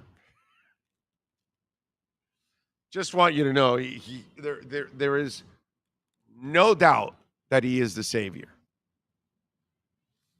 By the way, can't they just drop off one of those in my car, the Sunoco things? But that won't work in my car, right? That's probably the problem, huh? No? That hose won't connect to no, I won't, huh? Damn it. All right. Can I just take one of those for fun just to have it in my sports room? Maybe I should talk to Jeffrey about that. Right? Come on, Jeff. You got a lot of pull. Give him a mic there. Jeffrey Taraboulis, of course, from KSDT is here with us. How you doing, baby? You doing all right? Good. How about you? You're in your element. I see you're like walking around. You're like the mayor right now here. Well, we have a bunch of clients involved in NASCAR and stuff, so just going around visiting people, seeing what I can do. We have our office here, our number 4 car going this with Bailey Curry going to tomorrow. We're racing tomorrow. It's qualifying today. So we're excited. It's a fun time for me anyways. There's no better way to network and meet people and coming to the track.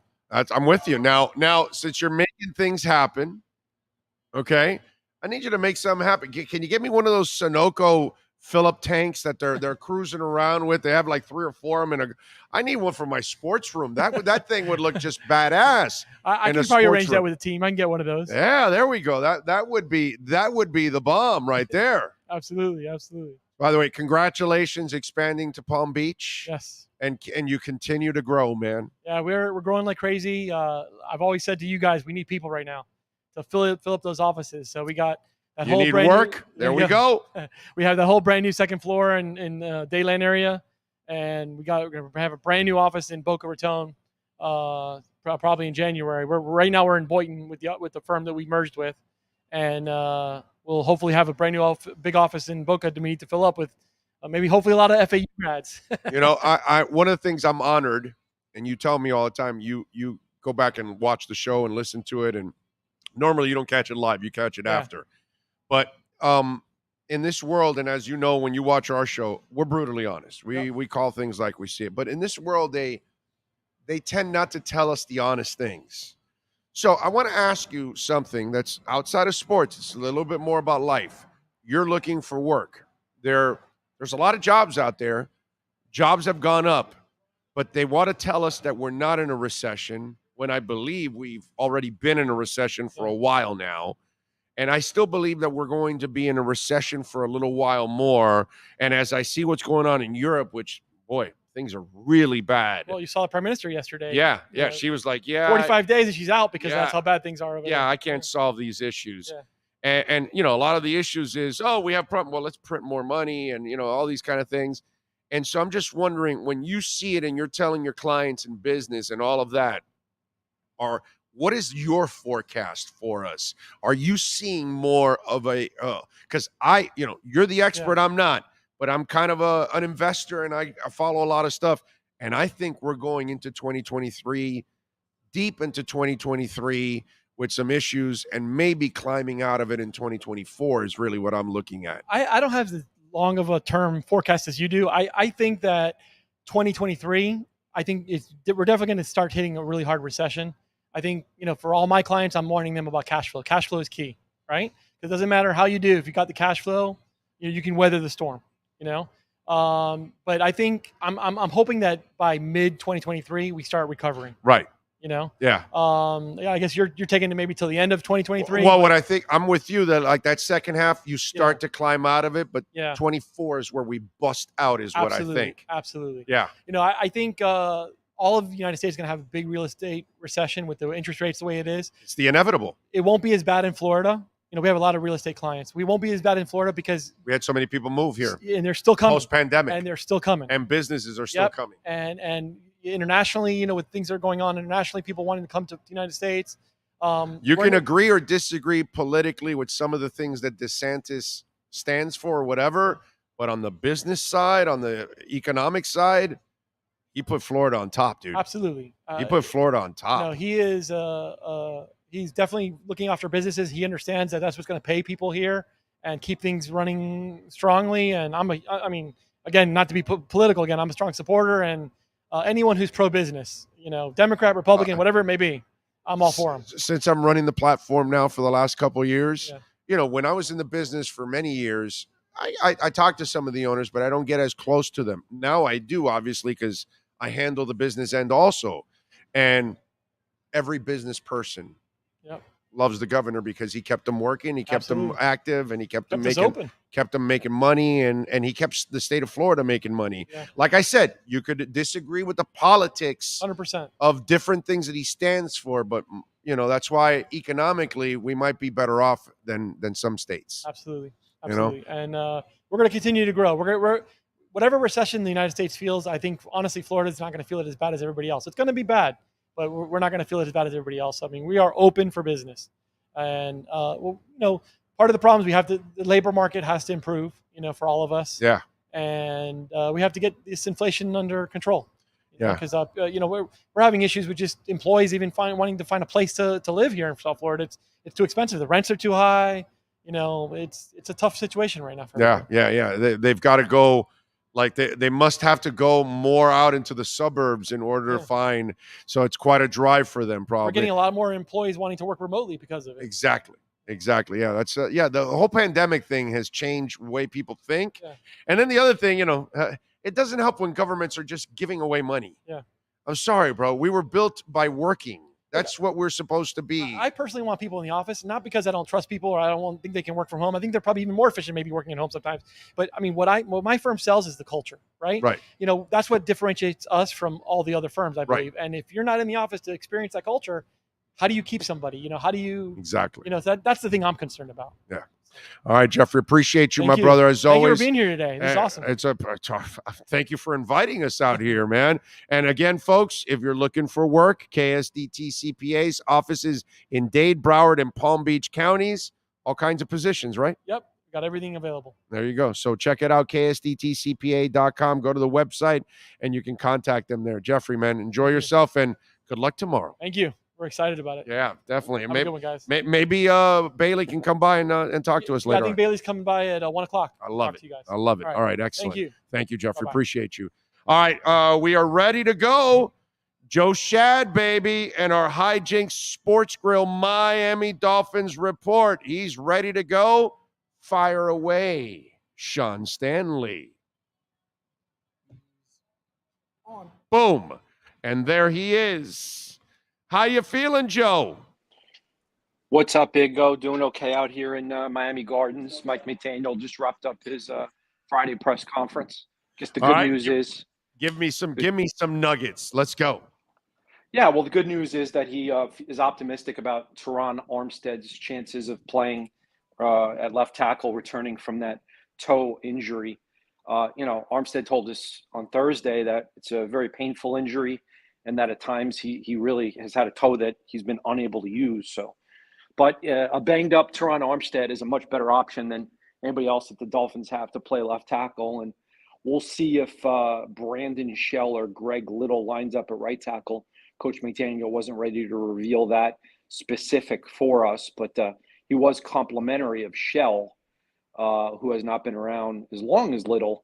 But I kind of think that maybe Shell is a little better option at this point. So we'll see on that. And then, no one has been ruled out in terms of Keon Crossan, Kader Kohu, Emmanuel Ogba. But the Dolphins think they have enough cornerbacks to get through Sunday's game despite the injuries. All right, that's good. And I think your Shell guess is very, very good guess on your part. I think the Shell game is going to go to the right side of the line. He's been the better player. The question I have is how long of a leash is left on Liam Eichenberg, and when does Robert Jones get the chance? Because he probably will be the guy that will get the chance, I would imagine, because I think Michael Dieter, they've got him probably more focused for center just in case something happens to Connor. So Jones would be probably the next guy up. When do you think that happens if Liam Eichenberg continues to struggle? Yeah, McDaniel declined to discuss whether or not they have discussed any other offensive line changes. So that's clearly an in-house thing at this point in time. But, it's been 6 games. So, an educated guess might be a couple of more games. And Eichenberg, needs to be better.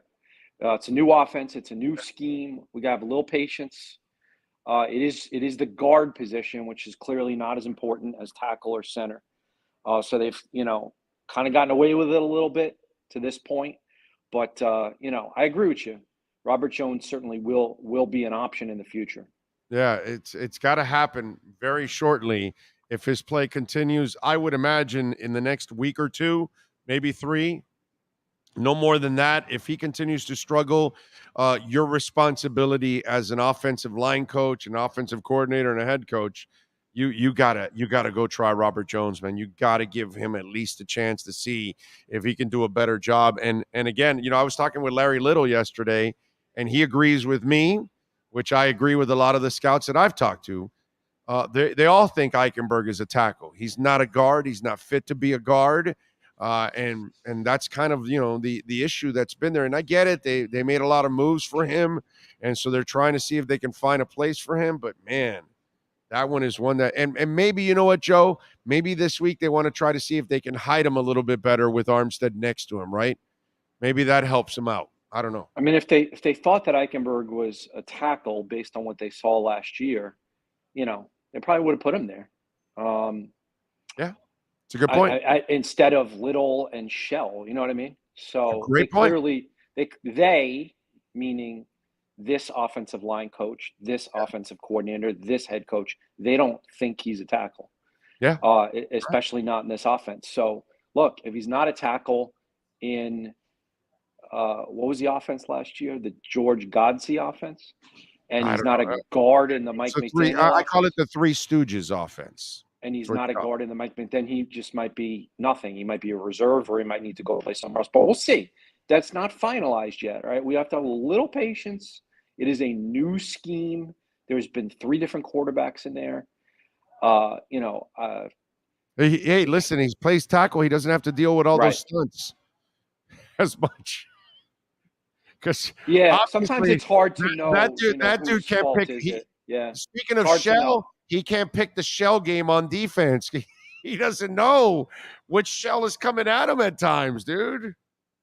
Yeah, sometimes it's hard to know on the stunts whose fault is it. It's kind of like Sam Madison was telling us yesterday, when 2 defensive backs are lined up with 2, receivers that are kind of bunched together, and then they crisscross like in a basketball game, you got to have the communication. It's kind of both of their responsibilities.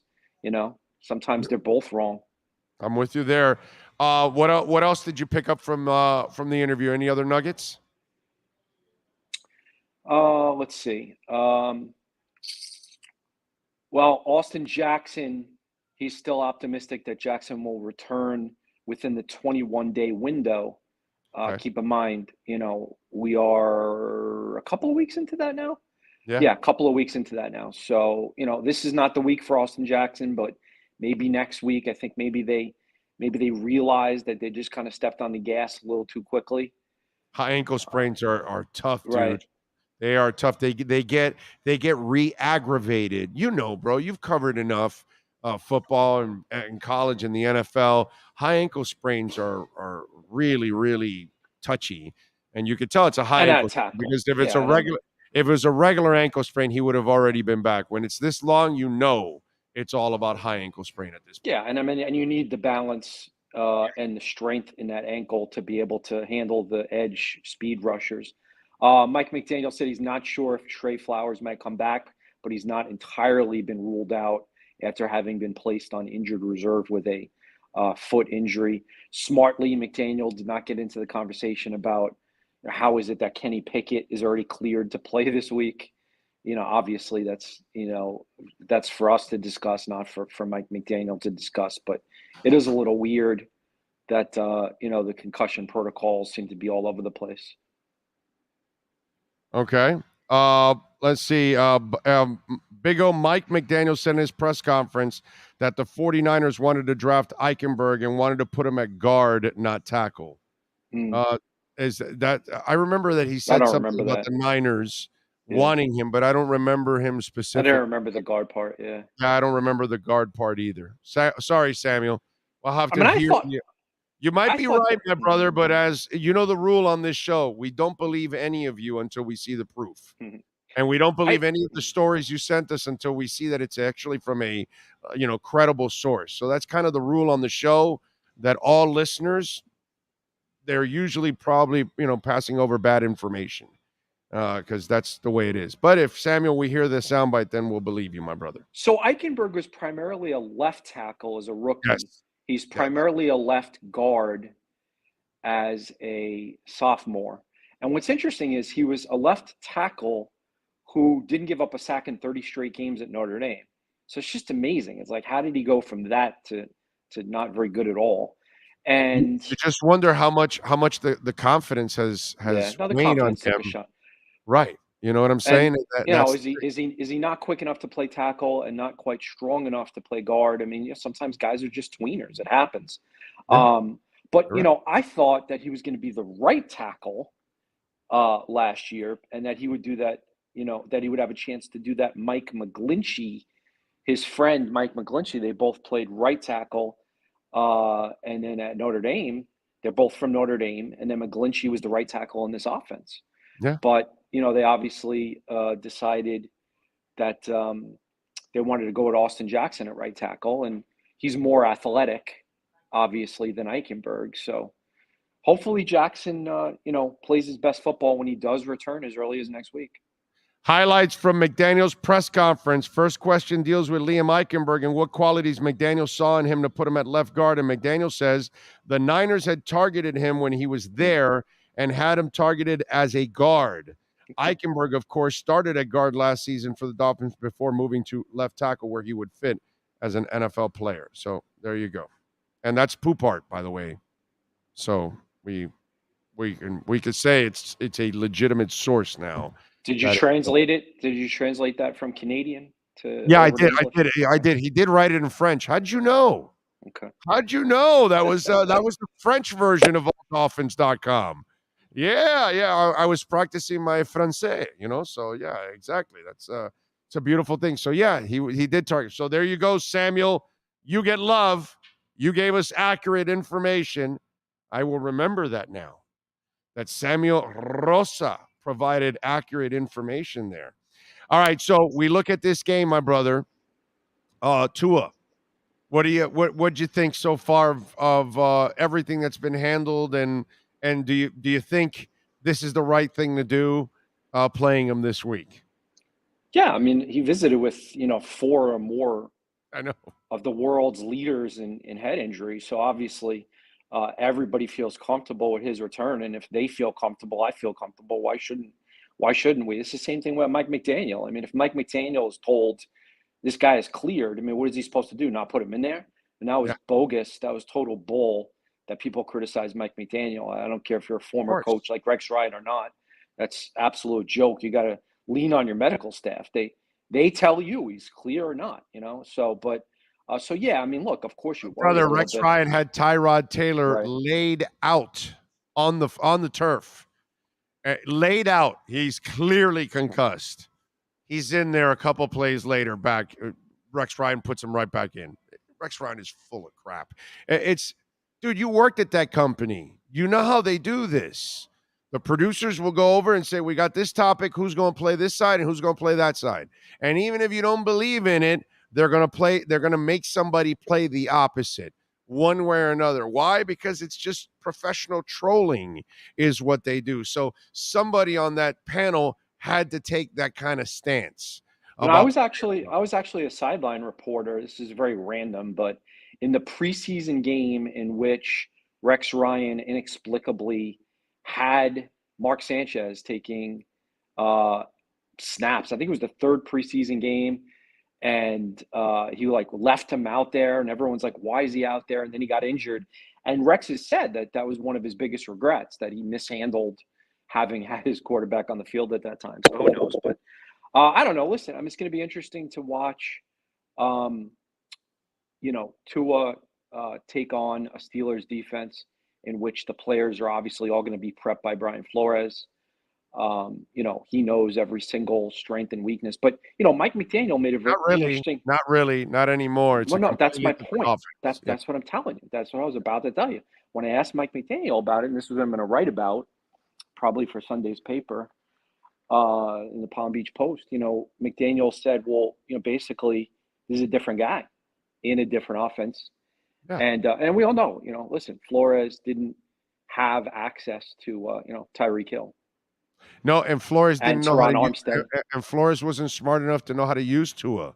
Mike McDaniel knows how to use Tua. So it's one, he doesn't call plays anyways. Terrell Austin is the defensive coordinator. So, they may ask him a question or two about a player or two, but he's not really going to be controlling any defense or doing. He coaches linebackers. That's all he does. As I said earlier in the week, Ernie from Scarface and Flo are the same guy, bro. They just got him a job. Hey, you got a job, and that's it. That's all it is. Nothing more, nothing less. It's some people make it sound like it's two against Flores. When Terrell Austin is his own man, he's established as a coach, and he's the defensive coordinator for them, not Brian Flores. Well, that's true, but I mean, obviously, Brian Flores' return to Hard Rock Stadium is a relevant storyline. It's a storyline, but not the storyline that some are trying to make it out to be, like he's going to be a major factor in the play calling and in the game when he's not. He's a position coach, not a coordinator. Not a coordinator. Mike Tomlin, his opinion is that it can be a little bit overblown, but he described Flores' knowledge of the Dolphins personnel as a, quote, useful resource. So I'm just telling you what the coach of the Steelers said. And you know what that's called? Useful smoke up your ass. That's what that's called. What's he going to say? Something negative about the guy he hired? The guy that nobody was going to hire in the league, who backstabbed the guy that hired him here in Miami and backstabbed the guy that took care of him for 16 years in New England? That guy had no shot at getting hired anywhere. That was a PR ploy by the league and the Steelers to throw him a bone and give him a job so it can look good for the league. But overall, I don't think he'll ever have a position of power ever again in the NFL because he can't be trusted.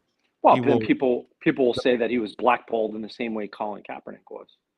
Well, yeah, he and in this case, he should be blackballed. This is the case where you blackball him. You cannot hire people that are going to turn against the people that hire you. Dude, how do you expose Belichick's texts? That's completely uncool on his part, dude. No, he obviously felt that it was in the greater interest of Yeah, but you in the can't do greater that, bro. interest. You got to understand how it's going to affect you in the big picture. And you know what? It's really not going to make a difference in the long run. They're still going to hire whoever the hell they want to hire, and it will not matter one bit whatsoever. This league is as Teflon as it gets, Joe. They can get away with practically everything, and we will still watch, we will still support, we will still buy all the gear, the tickets, it doesn't matter. Every week they complain about the Thursday game and how many millions of people are watching. It's amazing. Listen, you asked me about the Steelers game. Vegas knows. Vegas knows that line is 7.5. It seems high. Like, wow, Steelers really 7.5 seems high. No, it's not high. Dolphins roll. They blitz the hell out of Kenny Pickett with the gloves, the rookie. This is the game where Brandon Jones, Javon Holland, Emmanuel Ogbah, Jalen Phillips, they all get involved.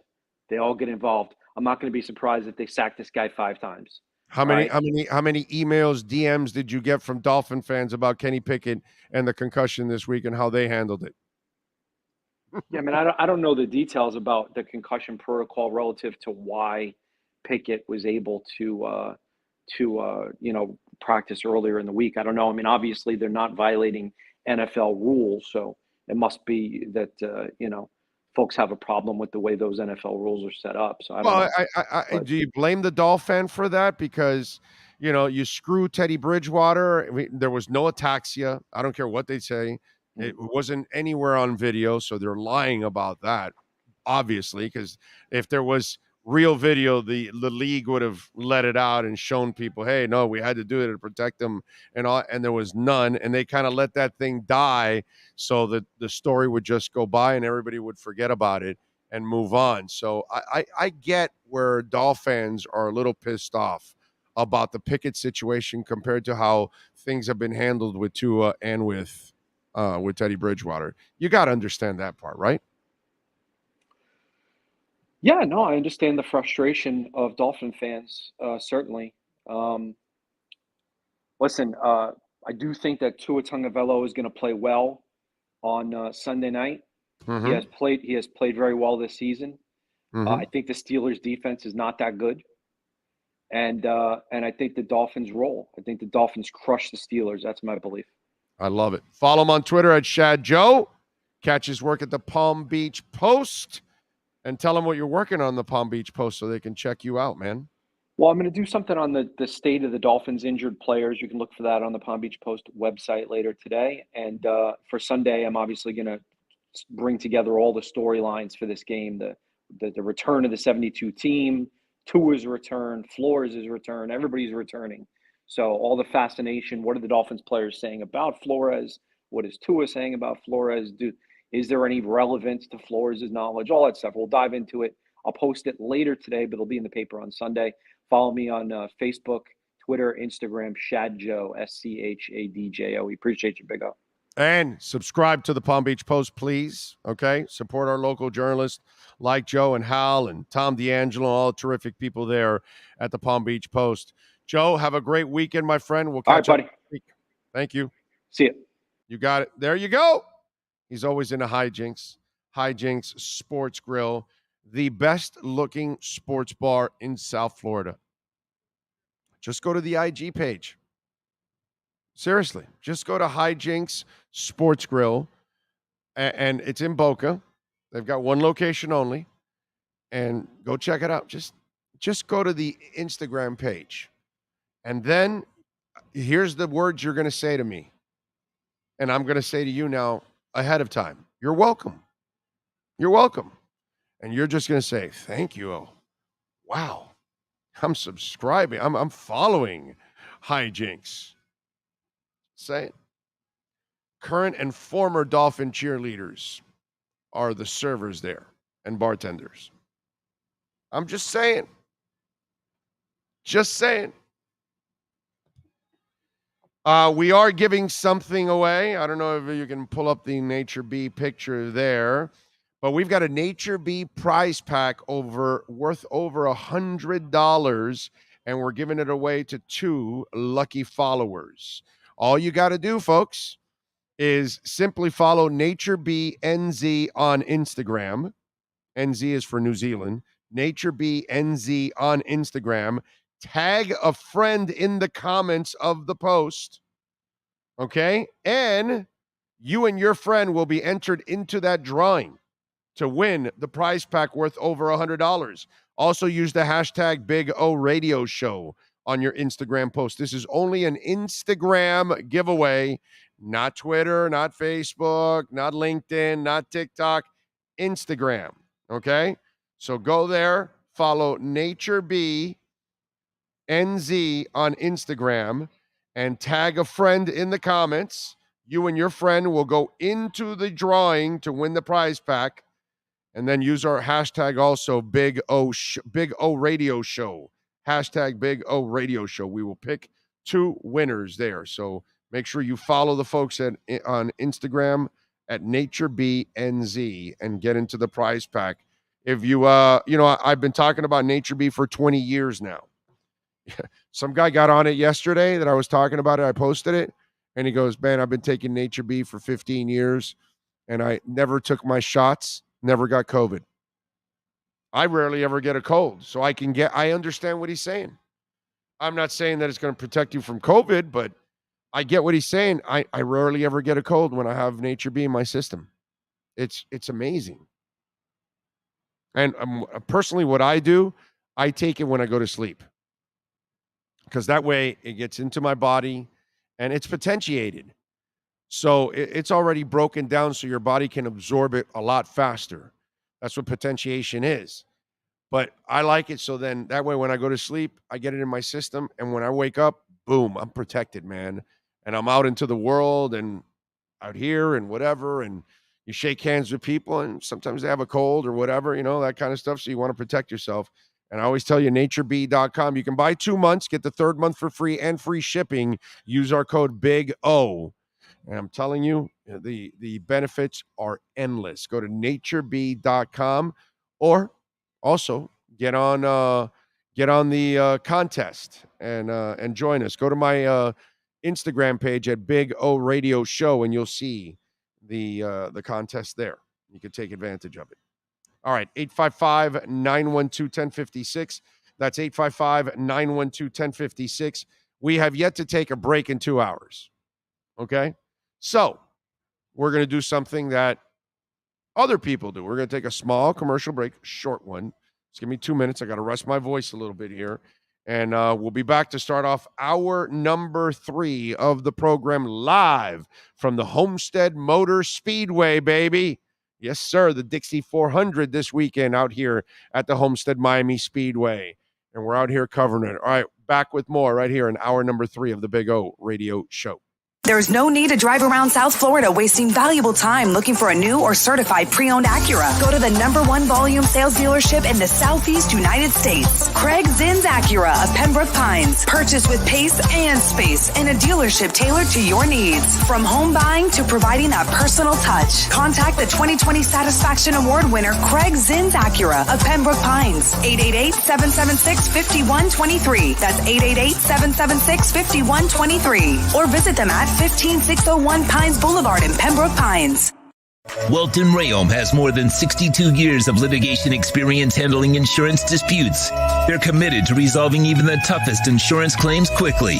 Call them for a free consultation. 954-966-4646.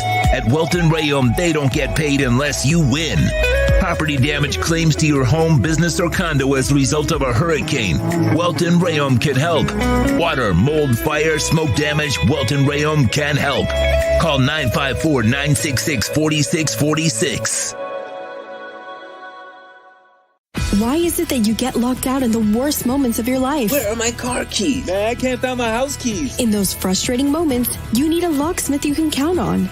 A. Lenny Locksmiths in South Florida, from Miami to Port St. Lucie. In Central Florida, A. Lenny locks it down in Orlando and Tampa Bay. Lockouts or lock changes for home or business. Car key replacements and programming all model cars. 24-hour service. Call them at 855-869-5625. Go to the website at alennylocksmith.com. think I know what this is. Houston, we have a package. Hello? No matter where you are, the Sloman Shield home security system guards your home.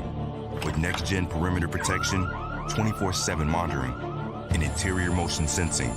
And right now, get a free Sloman Shield security system and doorbell camera, all professionally installed, for free. Shield your world, the Sloman Shield. When you move, you need a reliable company led by passionate folks, eager to assist its customers during a transitional process that needs to be smooth. Call Essential Moving Experts at 844-368-5750 for all your local and long-distance moving needs.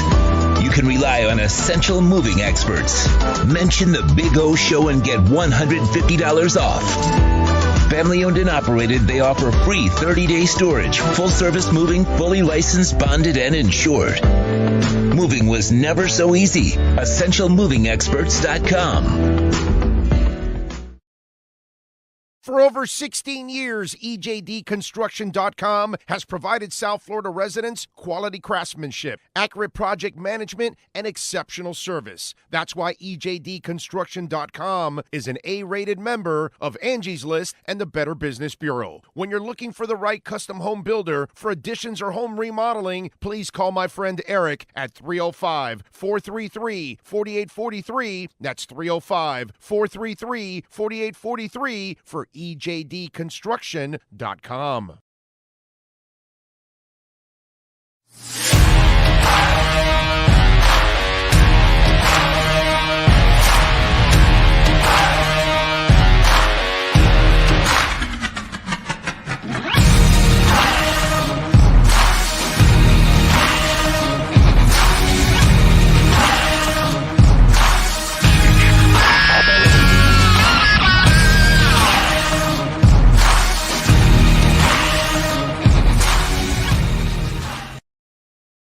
The viewpoints, statements, or beliefs expressed on the following program by the host, guests, or callers are not necessarily the opinions of FantasyAccess.com, Media Group Inc. ownership, management, sponsors, or website. PPR, Draft, Keeper, Dynasty. It's the Sports Grill Fantasy Football Zone with Yahoo Sports' Scott Pianowski. Keep up with your fantasy football teams by visiting any of the 8 great Sports Grill locations. Sports Grill, good food, good drink, good friends. Here's Scott Pianowski. There we go. Hope you all are doing well, as always. There he is, the man, the myth, the legend that is Scott Pianowski. Load up those fantasy football questions right now. Send them in on the YouTube chat board. You can send them in on the Welt and Rayom text line at 855-912-1056. That's 855-912-1056. Load up those fantasy football questions. Did you have Andy Dalton last night there, Scotty? I did not. Unfortunately, I didn't have the Arizona defense. I just need you to promise me one thing, Big O. Promise me I have not been traded to the Carolina Panthers. Wow. Oh, God. What'd you think of that trade? Because he's so injured.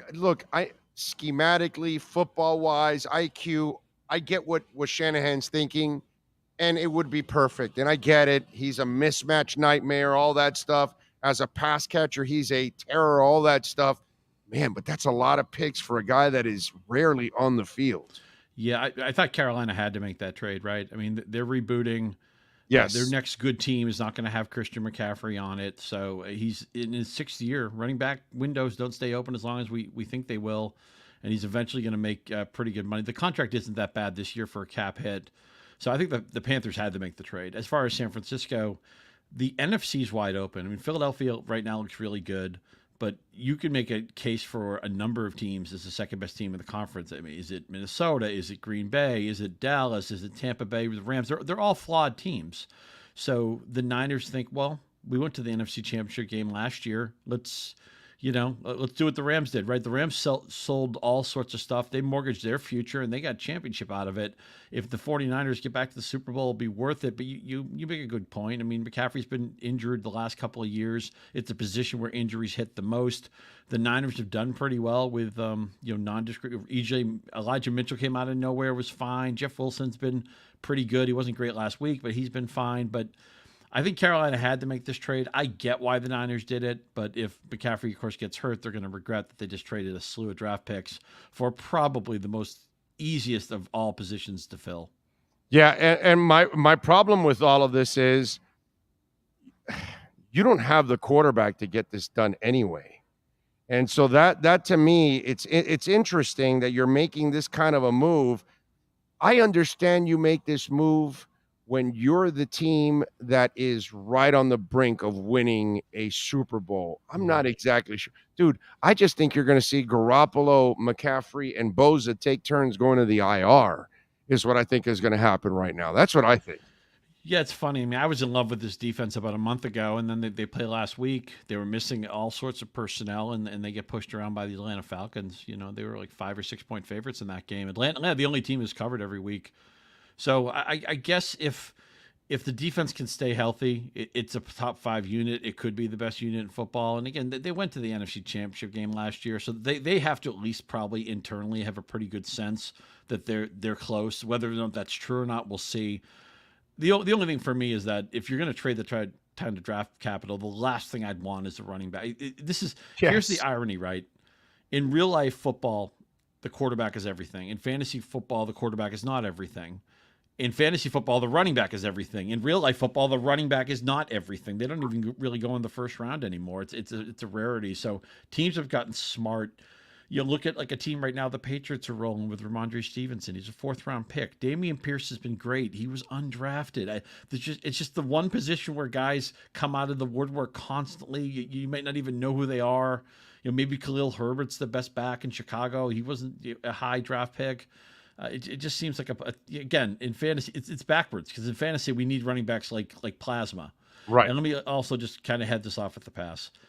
If you could pick up Chuba Hubbard or Donta Foreman, that's fine. They have such low ceilings. This is the worst offense in football. The quarterback play has been horrendous.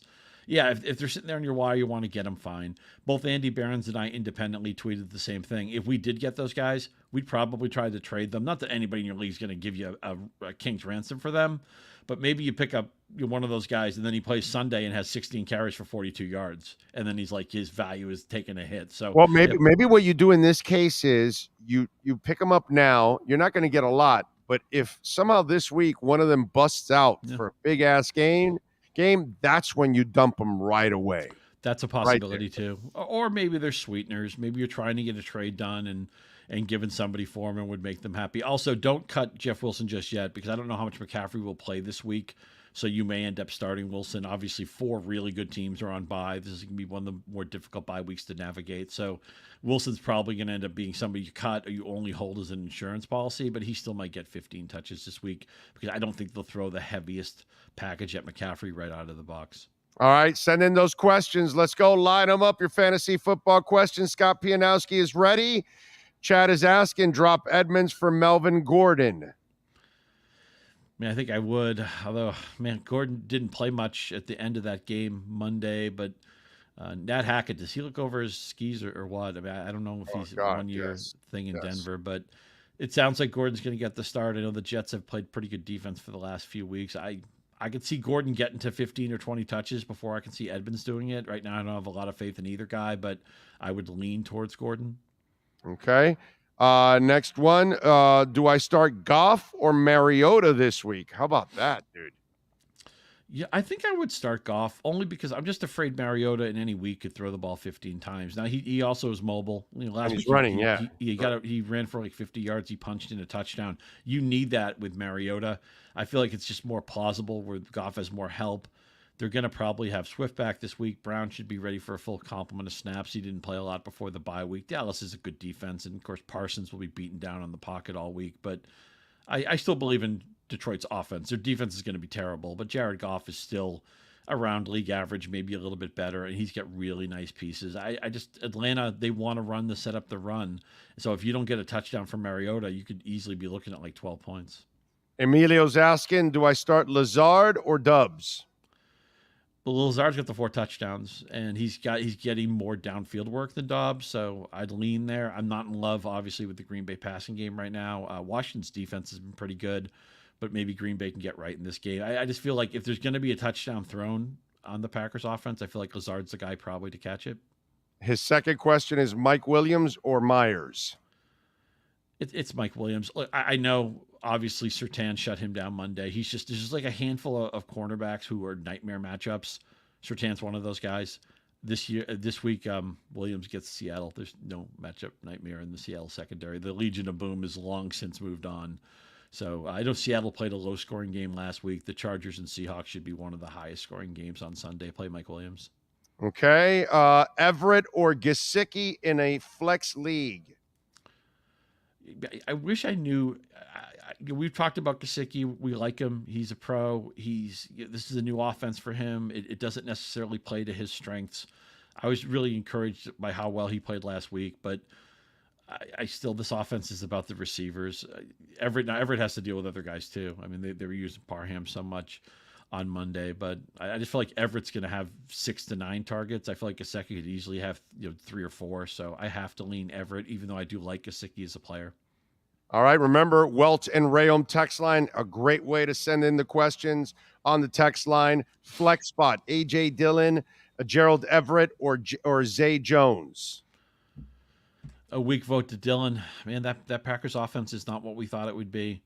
But he's still probably got double-digit touches in his back pocket. He's still got a fair amount of goal line equity, and I don't want to be married to the Packers, but I think they're going to at least be back in the 20 to 24 point range, and that would be good for A.J. Dillon. Remember the Welton Rayom text line, 855-912-1056. That's 855-912-1056. Flex spot, Mostert, Ayuk, or Judy?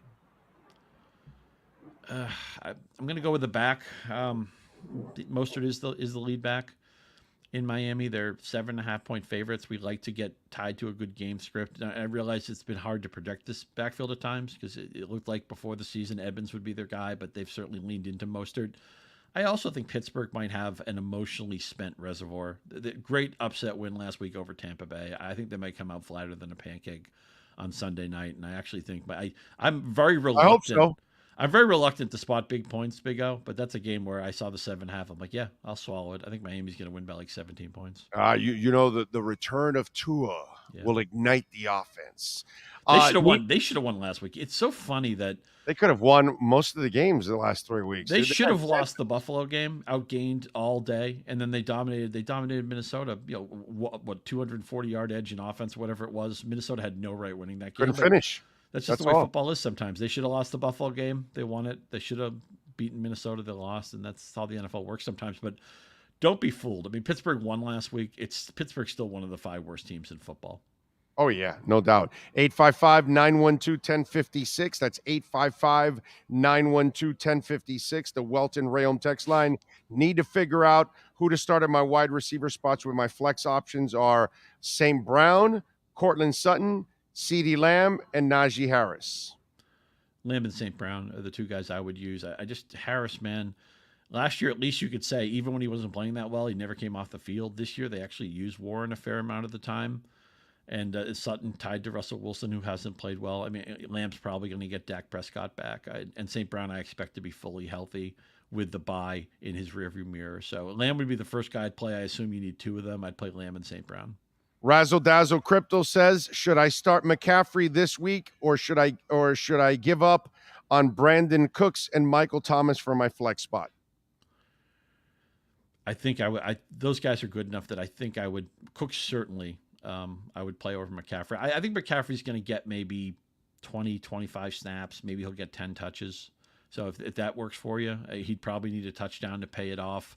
Most of you probably have a better option. I'm going to rank him probably outside my top 25 at running back, maybe 28, 30, something like that. So he's somebody I can't play proactively. I would play him if I felt like that's really the only option I had. Milano is asking, and by the way, Milano, that was a dirty shot on Tua a couple weeks ago. I traded Devontae Adams and Drake London for Jonathan Taylor and Miles Sanders. Did I win my trade? Comes down to how healthy Taylor is. The Colts right now, by the way, by DVOA, Football Outsiders, they have the worst running game in football. It's just crazy to think that the number one consensus pick was Jonathan Taylor, and right now they have the worst running game. Now, of course, a lot of it is because Taylor hasn't played the last 2 weeks, but the line hasn't played well either. If Taylor's healthy, you're going to win that trade. Miles Sanders, we know who he is, a very reliable running back 2, but probably doesn't have running back 1 ceiling. Adams has been good, but not quite the Adams he was in Green Bay.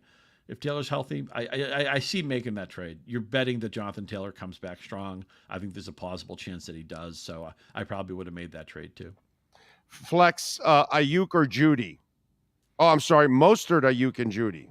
That's the flex they're asking. Yeah, I think we had that one. I like Mostert first. Although if you had to play 2 of them, Ayuk I would play over Judy. I just don't want to be tied to Russell Wilson. Although I will say this, if you're in a pinch for a tight end, I liked what Dulcich showed on Monday, and the Jets just allowed 10 completions to Tunyon the previous week. Dulcich has been the guy I've picked up in a few leagues where I need tight end help, but otherwise I'm trying to stay away from that Broncos offense. I think that's going to be a low-scoring game. Both defenses playing well there too. All right, somebody else, and I think we answered this from somebody else too. He says Josh Allen is out and not many good pickup options. Jared Goff or Mariota? Yeah, Goff, because I just worried about Mariota. Didn't somebody ask Goff and Mariota I think too? we had that, yeah. And I like Goff. This is different because this guy has Josh Allen, so these are 2 free agents that are available for him, I guess. Yeah, well, Goff has to buy in his rearview mirror, and Detroit's got better offensive infrastructure, and they're more willing to throw the ball. Jared Goff could throw 40 passes. Arthur Smith doesn't want to play that way.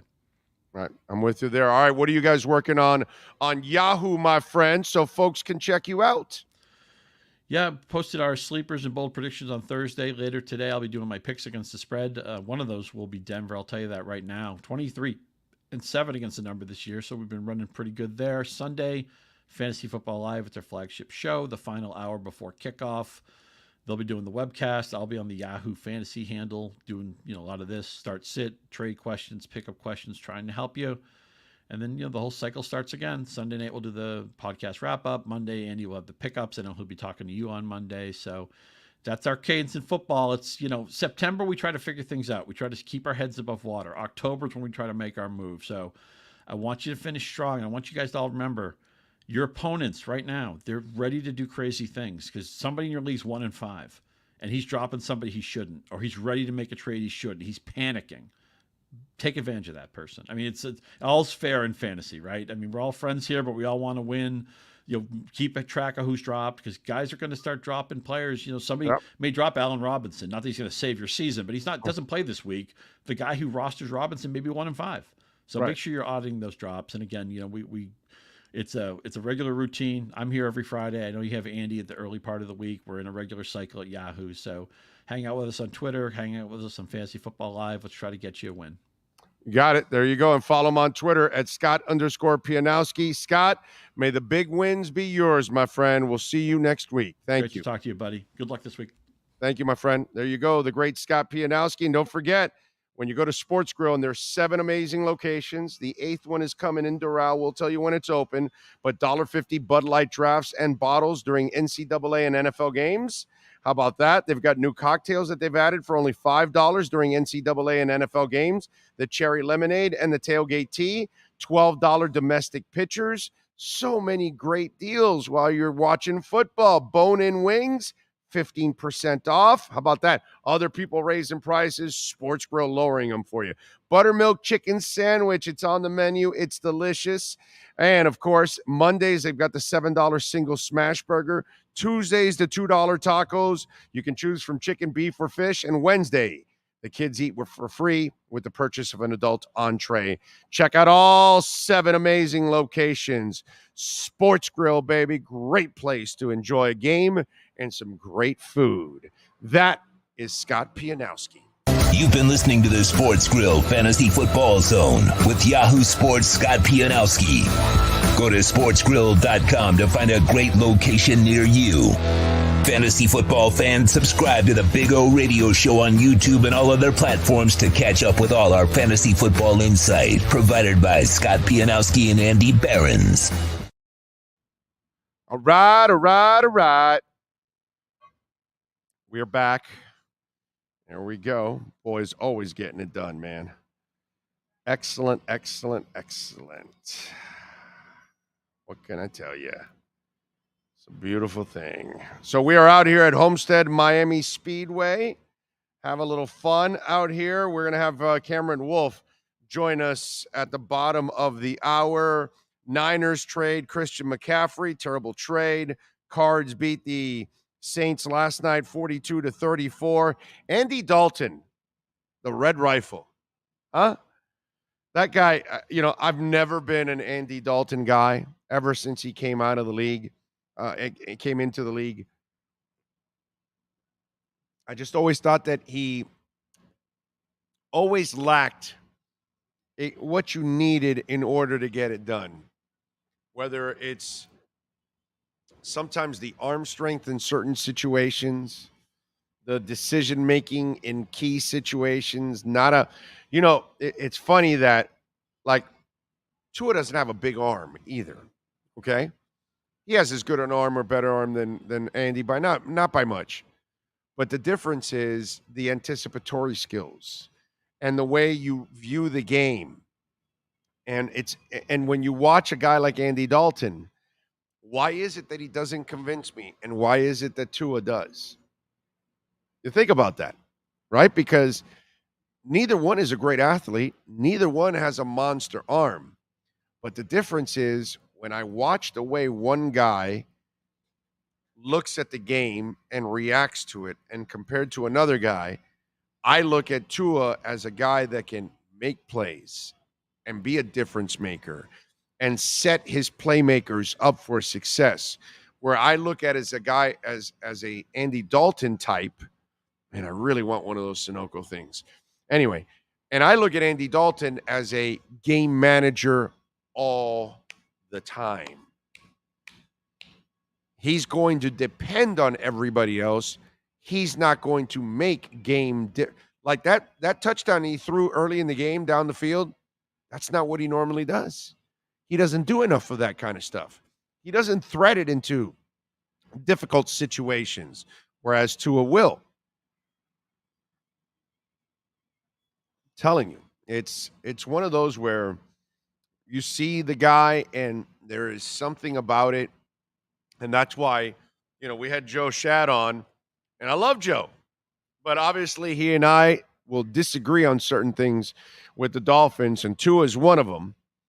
And I'm amused at the way, because he was so sure that Tua is not the guy, or he's so sure when he asked me about Tua and Herbert that I'm dead wrong, right? That I picked Tua over Herbert. And it's because, again, while Herbert is the more fantastic talent over Tua, there's no doubt about it. See, as I tell you about Andy Dalton and Tua, you kind of see almost the same kind of level of talent. Not quarterback, but talent. And then I look at Herbert and Tua, and there's a huge difference in talent. Herbert's a much better athlete. Herbert has a much better arm. I get all of that. Doesn't make you a better quarterback. And that's the part where people like my man Joe and others, Joe Rose too, by the way. I guess it must be a Joe thing. And so you find those people that fall in love with Herbert's physical ability, but they went and saw past the quarterback and they didn't really look at the quarterback. How is he in clutch moments? How does he perform in when he's trailing? How does he perform in key moments of the game? And constantly Justin Herbert fails in those areas. That's the difference with him and a guy like Tua. 4th and 7, 3rd and 22. Coming off the bench, winning a national championship. Some guys are wired differently. Some guys see things that other guys don't see, and the quarterback position is one where you're viewing the field and watching your players run their routes. But you also have to envision where they're going to be, because they might be running this way and then they cut, and you know that the play is for over here. So you've got to envision how it's going to develop. You know what it's a lot like? I'll give you an analogy that's a real trip. A weatherman. A weatherman is a lot like a quarterback, because they got to see how this cold front and this trough is going to affect this storm, and then they've got to put it in motion to then see where the storm is going to be. So then they have to then forecast it to you and tell you that, hey, you see this storm down here in the Caribbean? It's headed to South Florida.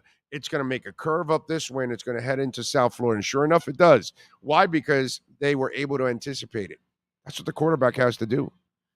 He has to figure out the safety that's a trough, the corner that's a cold front, and then the storm that's the receiver, and where he's going to be and where the trough and the front are going to be and how close they're going to be to the receiver. And so remember that play that I bragged about a couple weeks back, and I couldn't get Poupart to agree with me because it was between four guys. Then a couple days later, Kurt Warner is going, that's one hell of a throw. The same throw I talked about. So that throw was in a second window. So the quarterback had to anticipate the route through two windows. And he chose not to throw it in the first window. He chose to throw it in the second window. But there has to be anticipation before you even throw it into that second window, because it's such a finite amount of time that you're open that you've got to thread it right in there. That's forecasting.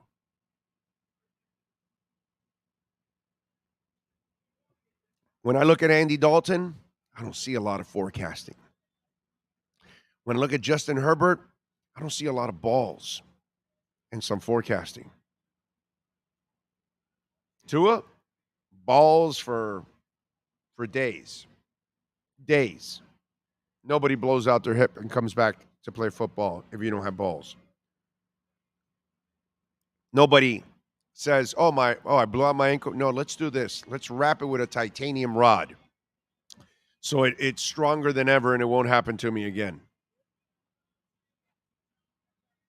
That's dedication to what you want to do. No, but he's not tough enough. Remember that one?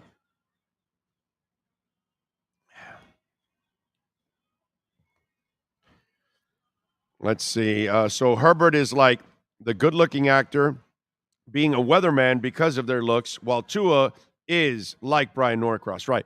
Yeah, he's a weatherman, not a meteorologist. That's what you're looking for, Eddie. All you got to do is when you're watching the weather, it'll say weatherman, or does it ever say weatherwoman? I don't know. But either way, but when they're meteorologists, it'll say meteorologist, because you know why they want that title? Because they want you to know they went to school for it. Because there's a lot of people that they're just called weathermen, and they didn't graduate from school as a meteorologist.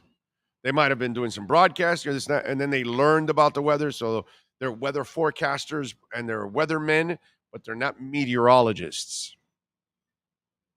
So there you go. Tua is the meteorologist of quarterbacks. Herbert and Andy Dalton and Ryan Tannehill, they're just weathermen. That's all. But Tua knows where the storm is coming. That's the difference. Big O, did you hear the Dolphins might be in the Shaq Thompson trade discussions? No, I did not. Who said that? That's what I'd like to know. Is that like a friend of yours that told you at the water cooler, or is that like a legitimate source that is putting Dolphins and Shaq together?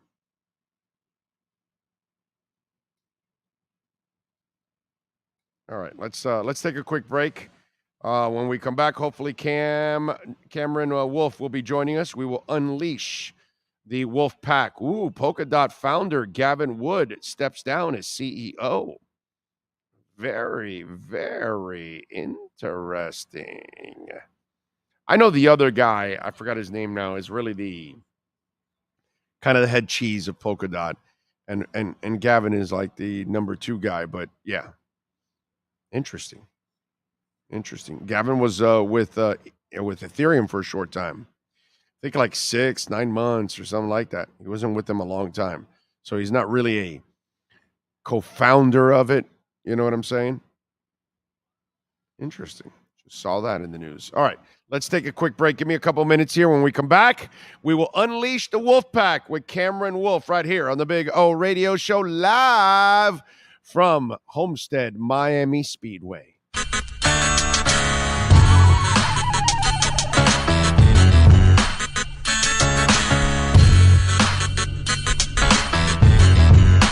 This is the Big O Show.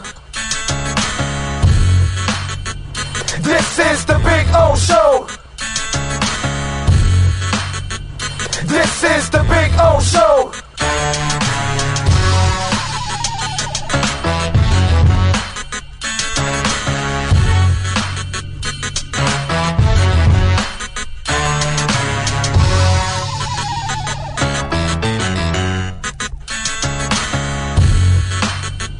This is the Big O Show. This is the Big O Show.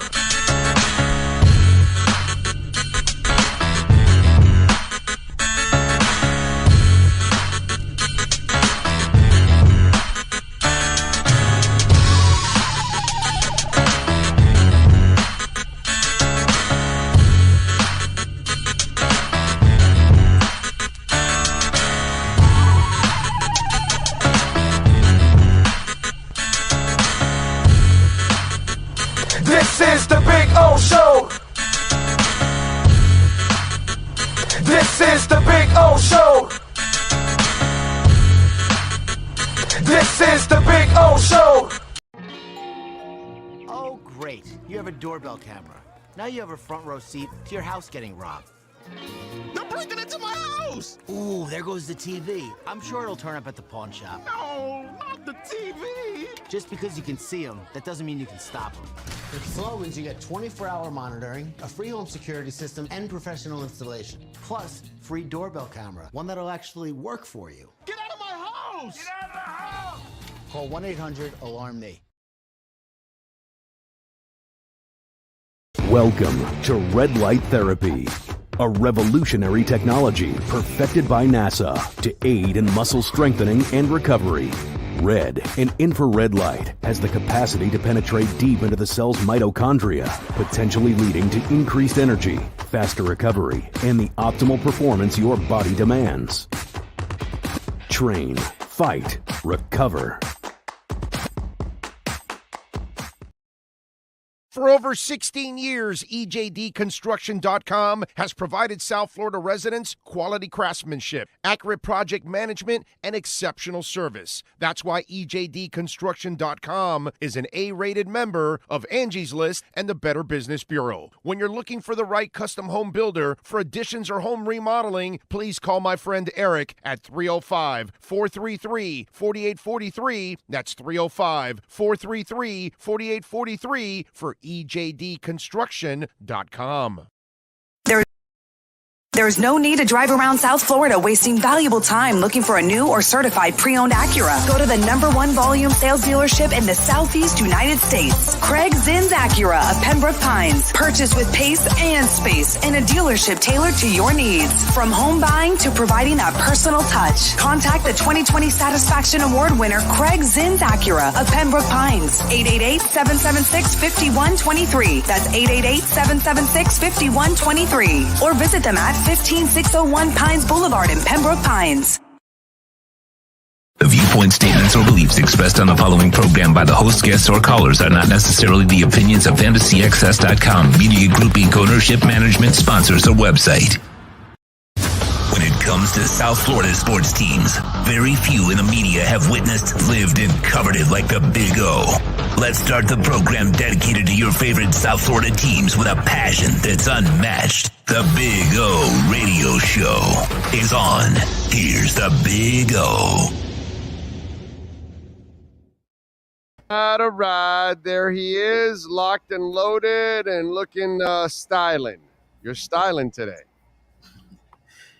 Yeah, man, a little bit. Got to do a little bit of TV action here. So throwing on a little suit and tie and getting ready for my day. So, That was Sean goes, oh, he's sharp. And I said, well, he's probably got TV. Yeah, different than my usual t-shirts, right? I look typical, not as slobby as I usually look, because that's what you're trying to say, huh? Well, no.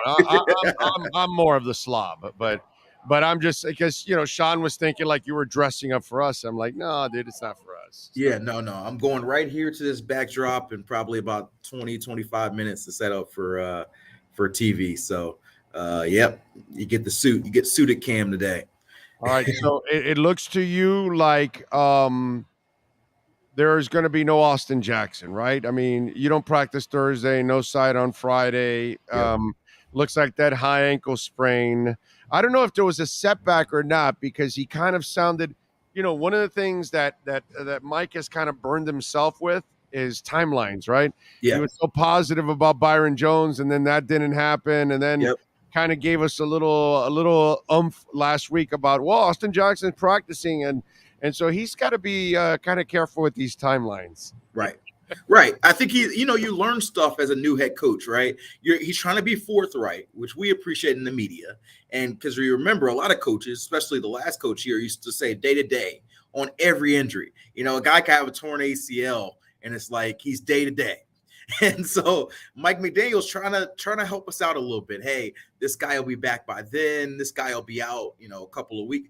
And so I appreciate it. But sometimes with injuries, you get yourself caught up in that perspective. And like you said, Byron Jones is a perfect example of that. That was something that, they expected him back by camp. And there are things that happen. Like, I think there are things that happened in this Byron Jones situation that have, impacted his impact. But same with Austin Jackson. You say, hey, IR, people think 4 weeks. And when you start practicing, you say that, and then your offensive coordinator says, we're optimistic, and then you don't see him for 2 weeks after, people were like, what happened? And so I think for all of these things, you just kind of want to make sure you get guys fully healthy. I mean, we saw it with Armstead. You don't want guys lingering with injuries so that it gets worse. Like Teron indicated, his has got worse through playing with it. And so you give him essentially 2 weeks off, and ideally he comes back and can play the rest of the season. So a lot of these things are kind of subjective rather than we hope that it's, is it 2 weeks? Is it 4 weeks? Like, what is it? That's sort of my deal there. But I think, like most things, first-time head coach, once he gets a little bit more time, a little bit more years, unfortunately, he'll probably be less forthright on injuries, and he'll be more exact and precise on what the timelines are. All right, so I asked Poupart this. I want to get your feeling on this. How long is the leash left on Liam Eichenberg before Robert Jones gets a shot? Yeah, it's interesting. I'd imagine that they're giving Robert reps in practice. I think that the element that's hard here is that Liam Eichenberg is a guy that you ideally need not only for now, but in the future. And so you have to figure out if this guy can play or not. If you bench him, it's hard for him to come back from that. Like, if you're benching him at guard, you're essentially saying we're done with him unless an injury happens. And so I think that from a front office standpoint, they're probably wanting to avoid that and really get a true answer on him. But I think from a team and a coaching perspective, you have to figure out, is this guy limiting us in their ability to win? The other element of this, and I talked about this in camp, is the chemistry. So you could say on paper, hey, Robert Jones may be a better fit, but does he have the reps next to Teron Armstead and Connor Williams? Maybe he might be individually a better blocker, but maybe together in unison, it may not flow as well. And so, like I said, if you make that move, it's such a drastic move for a young player that you may never get Liam back, mentally from that sort of thing. And so I think when they make that move, they've got to be sure. And I think maybe it's a little too early. Now, that being said, could they do something like replacing a Greg Little? I could see that being an option, and maybe Brandon Shell, who is now up to shape, maybe he comes in, but that's a different situation where you have a veteran guy in Greg Little who's probably not in your future long-term versus a guy like Liam Eichenberg, who you spent a second-round pick and traded up to get, and you're hopeful that he will be, even though he hasn't shown it so far in his career. All right, I'm sure you've gotten DMs and texts and all that stuff. Dolphin fans are pissed, and they should be pissed, and they should be frustrated. The way things were handled with Teddy, the way the things were handled with Tua, and then they watch the way things are handled with Pickett this week, where he was cleared right away to be in practice and play. Your thoughts on all of the clumsiness of the NFL with all of this? Yeah, it was a surprise to me. You know, I went into the start of the week expecting that Mitch Trubisky would be the starter here. Just kind of what we've seen from the concussion deal here in Miami. I don't know that there's been a lot of players. Actually, I know that there hasn't been a lot of players who have cleared the concussion protocol within a week, and especially for him to be doing it as quickly as it was. So it surprised me. But what I will say is a lot of stuff in this concussion protocol things have surprised me. Like, I've learned there are things that are in my expertise and things, I don't know if you got like a tornado going on there. I'm sorry, I can't hear you. I have an F-14 flying above. But I've learned, like, over the last 2 or 3 weeks dealing with this concussion stuff, there's more stuff I don't know than I do. And so this honestly is not my expertise. I thought that a guy would be out at least a week, but he was cleared to practice by Wednesday. And I will say, like, Dolphins fans want to make that comparison and say, oh, the Steelers are doing something wrong. Well, from what I understand, Tua actually went to Pittsburgh, and some of the people he saw were the same people the Steelers players see there. So those are the experts, the people who cleared him as independent doctors. And so I don't think the Steelers, doctors are doing anything wrong here. I think there's just a lot of stuff we maybe don't know. I don't know what the mitigating circumstances were that forced Teddy to sit out. Maybe it was the fact that he was seen with a sign of ataxia, or maybe that I would be speculating at this point to say I know. I do know that the Steelers reporter has asked Mike Tomlin about it several times, and so he was grilled pretty good about it, and his stance was pretty straight line. I am not a doctor. The doctors told me he was clear, he was good to practice, and so he's out there to practice. And so that's sort of what Mike McDaniel said with Tua. The only difference is that Tua, obviously got hurt the next Thursday. And so, I don't know. I think that this is a situation where, because of the Tay and Tua situation, Dolphins fans are going to be upset. I think more likely than not that there's no wrongdoing here, but it does seem, at least from the optic standpoint, there should be some clarity on what the timeline should be. It shouldn't be different for two different situations, especially one in Teddy where, the team said he didn't have a concussion at all. And so he essentially missed the whole week for, no reason. Yeah. For no reason. Hell, he missed the whole game for no reason. Right. He should have come back to that game. There was no ataxia and all that. And I think, I can't blame Dolphin fans for being incredibly pissed off at the inconsistencies of the way that is all being handled. And, listen, man, I just, the problem with all of that is that everybody's different. Mm-hmm. That's the part that we're going to have to understand, and we're going to have to come to grips that some guys will be like Ethan Carter, and some guys will be like Tua. Tua seems to be like the dude that overcomes this stuff really quickly. Right. We're all wired differently, my man. Right. And even Tua, like, people, kind of make the quick notion because of what appeared to happen in the Bills game and then what happened to the Bengals game. But this Sunday night will be 3.5 weeks removed from game action from the Bengals game for Tua. 24 days. And so, so even if it's still been time, like, even though Tua, is recovered and he's a fast healer, I do think that he's taken 3.5 weeks, which is, a lot of care for a lot of players. Most players, I'd say, miss an average of 7 to 10 days with the protocol. And so obviously his was more significant. He had to be taken to the hospital, that sort of thing. But, it sounds like the Dolphins have done due diligence. They sent him to other doctors in Pittsburgh and Detroit. And so, obviously there's always a chance he gets hurt again, but it seems like the Dolphins have done right by this. And yeah, I mean, I get it from Dolphins' perspective. You want everything to be even. I just think that with things like concussions, it's an inexact deal. And I think people would love for it to be more black and white. Like, you leave Sunday, you're not playing the next Sunday. Where it's right now, it seems a little bit more vague, and the Dolphins feel like they got the short end of the stick. Dolphins fans do. Yeah. And by the way, in the middle of the interview, when I was doing the thing like this, I was taking pictures. I was just being childish. They were taking pictures, and I was just adding the feathers above their head. So that's what it was. So that's why. So, and by the way, apparently it worked. So because they were kind of laughing at that. All right. Injury wise, what's the one injury we should be concerned about? Yeah, I think the good injury, I'll start there. Teron Armstead, it looks like he's going to play on Sunday, which is a huge deal. Like Tua obviously is a huge factor. He was a big reason why they were 3-0 and why they were 0-3 without him essentially for much of those games. But Teron Armstead, it's such a huge cog in this offense. We've seen over the last couple of weeks when he's been hurt, just how the offensive line decimated without him. And so if he's back, he said his functionality was impacted by the injury. Now he's actually practicing for the first time in over a month. He hadn't practiced since the Patriot week. And that's wild in week 1. And so he's playing through it without practice. Now he's practicing. So maybe he's even better health-wise than he was from week 2 to 5 and 6. And so that's the good news. I'd say the most concerning, I would say, is on the defensive side of the ball, particularly at the cornerback position.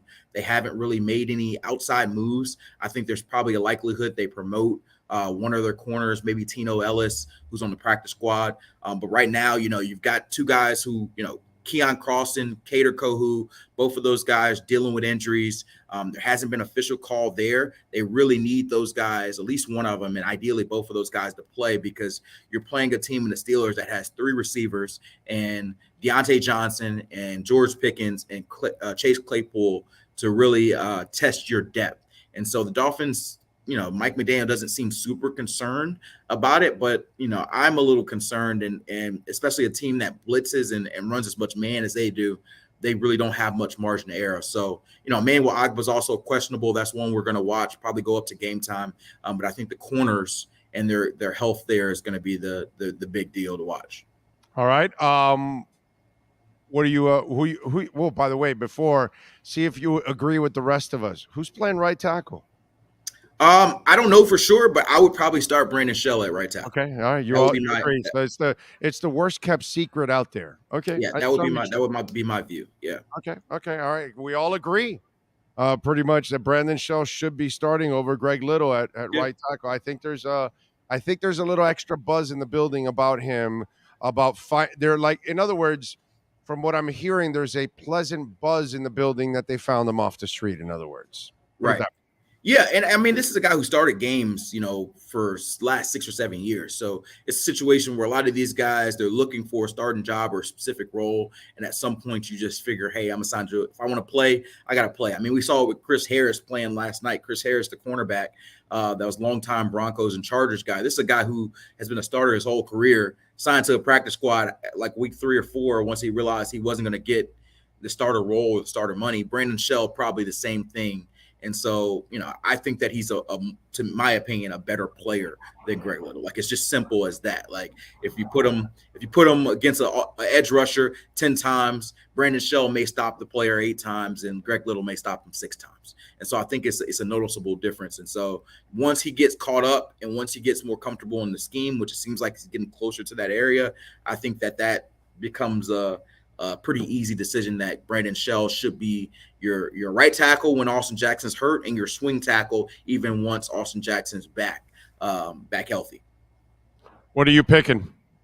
I think the Dolphins should win this game. Tua's back. I think the offense will get a burst back to not necessarily fully back to where they were in the first 3 games, but I think you'll see a deep shot or 2 connected with Tyreek or Jalen Waddle, and I think they'll put up maybe 24 points up there on the board. The defense holds its own. I'd say maybe a 24-17 win for the Dolphins. All right, 24-17. I'll take that.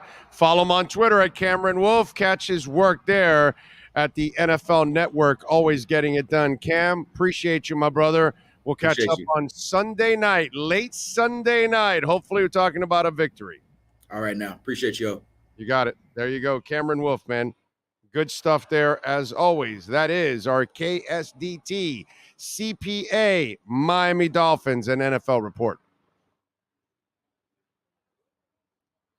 My helicopter's there? Okay. All right, because I was driving in, but I'm flying out. That's, So I didn't know I was that kind of an intimidating factor that they would send out F-15s here to, Stop me. That's I've never seen that. So impressive. All right, good stuff. I like it.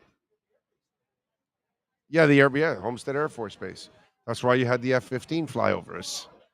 That's the good thing about being out here. I think they're getting set up for the practice flyovers for the. Well, no, not only that, they have their own practice too. They're flying. If you live down south here, you see your share. I see them every once in a while coming around over by the Opelika Airport area thing. Opelika? Yeah, they'll fly around and. Really? Very seldom, but okay. Every once in a while. Okay. More so when the air shows. I know the people that live down here. They're seeing fighter jets. I'm sure every day. Practically every day. Yeah, practically. Yeah. Mine's more when the air shows. I know when air shows are in town because they are badass. I start seeing them doing the big loops. Yeah, man. I'm telling you. Alan, come on over here, bro. Join us.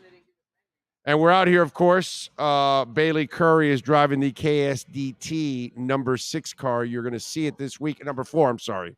That's right. Vargas goes 6. That's right. Well, I got, I should remember 4. That's my favorite number. So, how you feeling?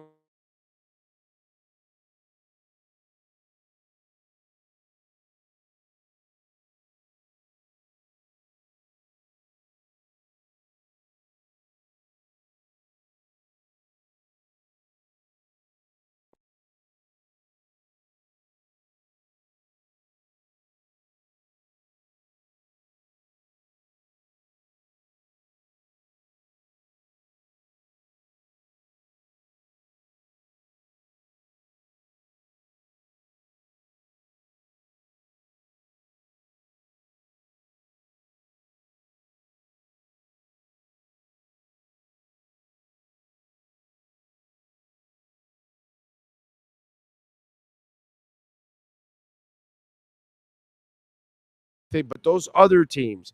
And so I said, I loved baseball as growing up as a kid. And I said, yeah, I'm not doing this. I'm not following the Dodgers and the Yankees and the Red Sox and the Orioles and the Reds that everybody follows. I'm going Philadelphia Phillies. Mike Schmidt. Mike Schmidt was my guy. Mike Schmidt. Yeah. And Mr. Muecas, which was Steve Carlton. If Carlton was on the mound and he made like 87 faces, I'm sure batters were constantly insulted, like, are you making faces at me, bro? That kind of stuff. But anyway, so I figured a 1 and a 7. Nah, I'm not doing that. Going 4. Going 4. Going 4. Yeah, I grew up where just that guy that goes against the grain. You got it. I grew up in Colorado, so we didn't have the Rockies at the time. So moving down here, you had the Orioles, right? But there was no pro team, so you either had WOR or WTBS, right? So you had to go Mets or Braves. Right. Or CIX had the Yanks, right? Didn't Channel 6? Yeah, I want to say Channel 6 would Tuesday nights. Yeah, they would carry the Yanks. I remember they would carry Notre Dame basketball. Random stuff. So my best friend at the time went for the Mets. I got to go Braves. Right. Didn't mean I like them. I just got to be completely opposite. And then so Dale Murphy and Glenn Hubbard and Pascual Perez. I remember winning a bet. I remember winning a bet against my dad who would hit more home runs, Dale Murphy or Mike Schmidt. And because he would pick Dale Murphy and he goes, oh, he's going to get more than your guy. And I go, no. Mike Schmidt was a beast. Mike Schmidt was awesome, dude. He never gets it. He has 11 gold gloves because everybody talks about his hitting, home runs. He was a gold glover, dude. He had 11 gold gloves. He was a vacuum cleaner. He worked that line on third base. And then I grew up. To me, he's the best all-around third baseman. Nettles was probably the best defensive third baseman I had ever seen. But Schmidt, he could work that line. He didn't get anything down that line. And then before I moved down here when I was in middle school, I grew up out west. So it was the Dodgers, the Astros, the Monday Night Baseball. Right. It was always the West Coast teams. Moving here, I became a Braves fan. Right. And before they were good. And there were a lot of people that became Braves fans down here because of the TV coverage, just like the Orioles because of spring training. Yeah. Hell, I remember every spring training. Stadium. Yeah, every spring spring training, my dad and I would go stand in line, and we get the Orioles Yankees tickets because he was a Yankee guy, and we get the Orioles Phillies tickets because obviously I was a Phillies guy. So yeah, those were the days. And really after that, it was just going to UM baseball. because there wasn't anything local. So you would go after baseball practice, you would go to watch UM, catch a couple innings, get a milkshake, go home. So you got to enjoy this, because Jeffrey's Mr. Jet Setter. So he's all over the place, going to tracks all over the world. He follows the cars all over. The rest of you guys are here at home. So when the track, when the race comes to you, you got to love it, right? Yeah. So when the race comes, he splashes his lavish lifestyle on us. No, he takes care of us. But we enjoy being out here. For the last 2 days, we've actually been volunteering with the NASCAR Foundation. So yesterday we built 100 bikes, and then today we'll be with the Speediatrics. So it's nice. We get to enjoy the race. We bring our staff out here, but we come and volunteer. We get involved. So it's a little bit of everything. I like it. I like it, man. And you feel good about Bailey this week? I think so. He's got to run clean, and stay in the pack and have a good car. And he's got the talent. You just got to have the equipment, and got to run a clean race. Yeah, I love this track, dude. Yeah, this is such a terrific track, and the way they structured everything for me. I coming here for the last 30 years and watching it grow from where it was at the beginning to where it is now. Yeah.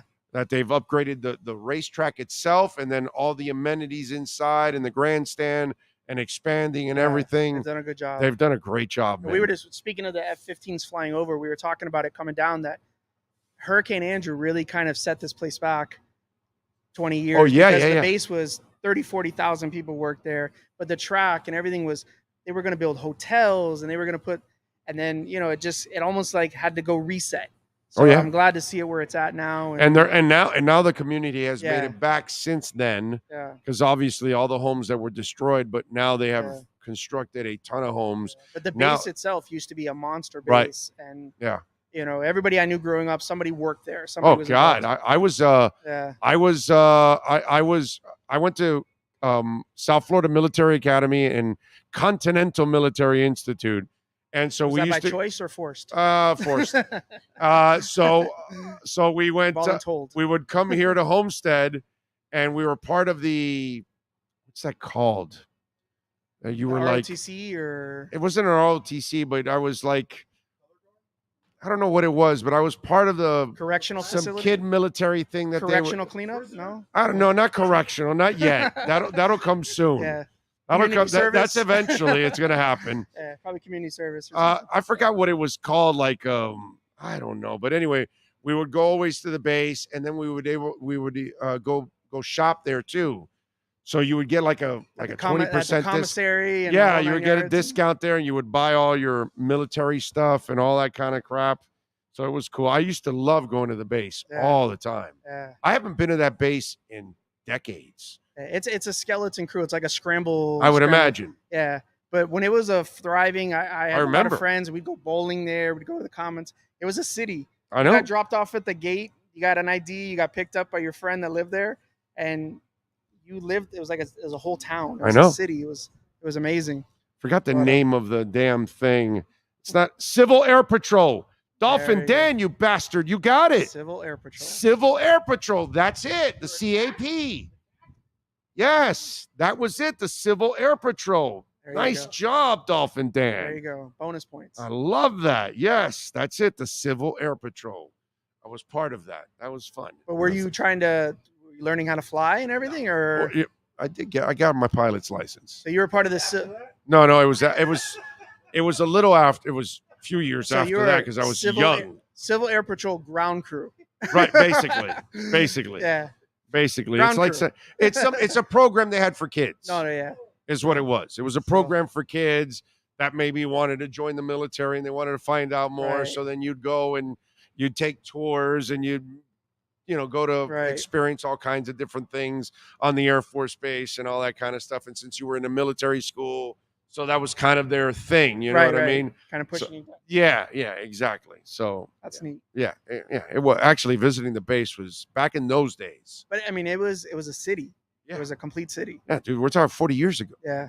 I'm 56. No, more than 40 years ago. Dude. Absolutely, yeah. It's like 44 years ago. I was like 12 years old or something. Yeah.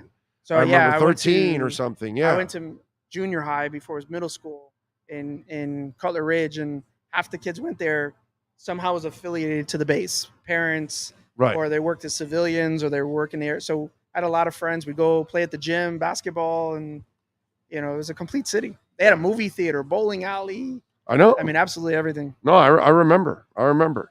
Dolphin Dan says, I was too, bro. So he was also in the Civil Air Patrol. Yeah. We had our little IDs and everything. I still remember the ID and all that stuff. That was good. That was good. Big O was flying high on some Chiba. No. Too young for that in those days, man. That would be really crazy to be doing stuff like that. Big O, I used to live down there, and about every 2 to 3 hours, there'd be a flyover.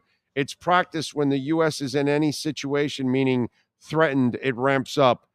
Yeah, the only thing is I don't know how much It's more. like a scramble team that if they get a threat, they're in the air in minutes. Right. So they're like the Southern Command scramble. I don't know what it's called, but they get a call and they're in the air. I know that we also have it in the Keys, right? There's another base, Yeah. right? So I don't know where they separate the two and all that. And good I think stuff. it's just threat.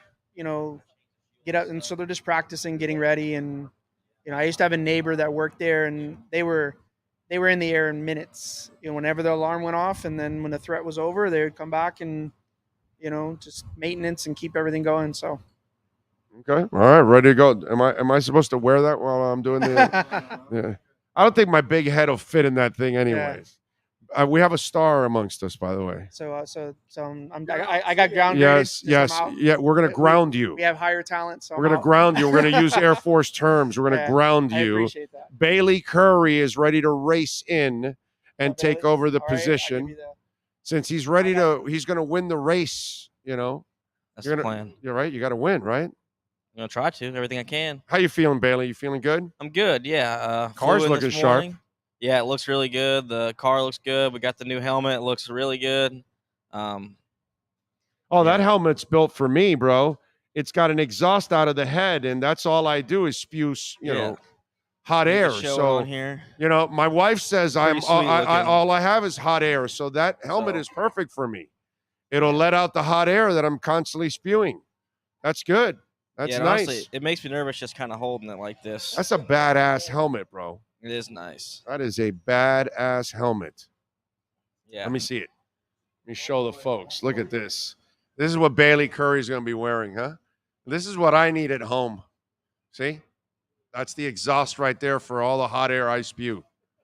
And I am really good at that. That's actually an intake if we're being 100% accurate. Yeah, but not for me, it wouldn't be. Yeah, I got you. For you, it's an intake. Keep you cool and all that helps a ton. stuff. Yeah. Yeah, keep you. But wait a minute. So it keeps you cool? Yeah, a lot. I mean, it's crazy how much you don't really realize it when you're going until it falls off. And then Okay, it feels so like a I don't heater's know if blowing in this is there. just a 56-year-old man talking, but dude, if I'm hanging out in a cool place for a while, I got to go to the bathroom. So, it's not kosher for an older man like myself in cold. I'm visiting bathrooms left and right. Doesn't normally happen in the race car. Usually sweating enough. Yeah. Do you guys you don't drink anything, or what is it you do? How do you got to hydrate, right? You definitely got to hydrate, but you can't overdo it, and you can't cram. You can't cram it all at the very end because then you're gonna have to go to the bathroom. I've done it before. I've had to go in the car, and you can't. And the seatbelts, it hurts really bad. I don't like it.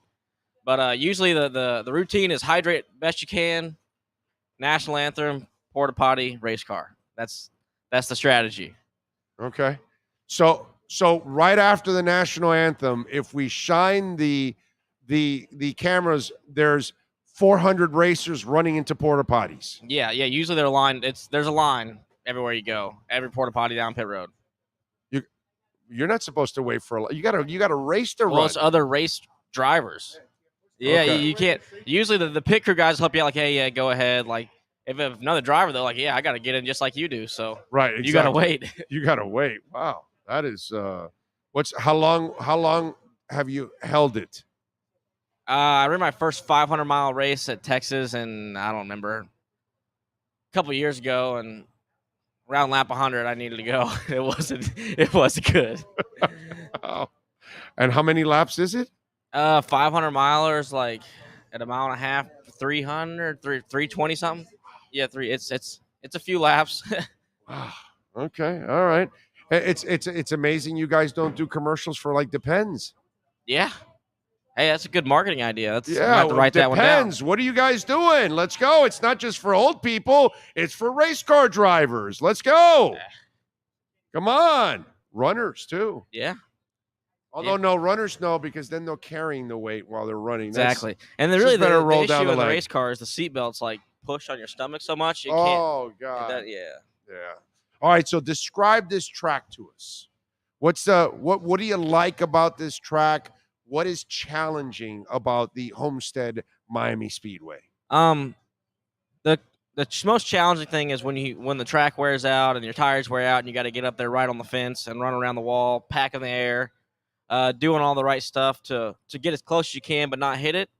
But I love this racetrack. It is slick. It's usually hot down here. Multiple grooves of racing. You can make different things happen with your race car.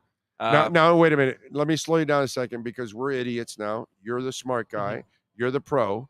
So when you tell us that you're low on tires and you're not trying to hit the wall, walk us through how is the car reacting because you're low? Because you're making it sound like it's a little bit more unstable at this moment. Oh, yeah. Oh, okay. So there you go. See, the idiot figured it out. All right. So tell me. Yeah, I mean, this place, I don't know what it is about the asphalt here, but it wears tires out quickly. Like, I mean, in 10 laps, you'll lose a second and a half per lap on speed. So once you go for a 40, 50 lap run, your tires are junk. You're sliding around everywhere. And but the trick to that and the way to kind of remedy that is to get up next to the wall, because the closer you can get to the wall, it kind of pressurizes the air between the car and the wall. And you can kind of run on that cushion of air. And it's very interesting, but it's hard to do. It's hard to find the cushion. It's like and the find drafting is keeping you in there. Is that what you're saying? It's like like I said, very interesting. When you get up close to the wall, it kind of funnels it up next to the car, and it just builds a high pressure zone, and it keeps you off the wall. But you got to not overdo it, but you can't do it too little because then you're letting guys pass you. So it's a very fine line you have to walk, and I'm still learning with it. I mean, I've only raced here a handful of times, and you can always keep learning, obviously, but just trying to find that line, how far you can push it. Bailey, I love you for that because that is great advice for all of us that drive on I-95. Yeah. So, this is now you've, we're all bunched up on I-95. We're all going about 195. Mm-hmm. So now I know I got to stay a little closer to the wall so I can kind of control everything. So you're giving us some great tips to fight the traffic on I-95. Oh, yeah, definitely. It sounds not like just the traffic here at the Homestead Miami Speedway. I just want you to know that. All right. So but when you're in a regular car, how do you not speed, bro? Oh, I do. Oh, it's kind of a bad habit, to be honest. But I try to dial it back. I mean, it is hard, especially, we'll race Saturday and fly back, and I'll get off the plane and I'll be going down the back roads of North Carolina. I'm like, I'm going 85 miles an hour. I should probably back it down. But you guys got to catch yourself sometimes. Do you recognize that women love speed more than men? No. Never realized that. No. I think they do. All right. I think they love speed. They don't tell you. They tell you all the right things.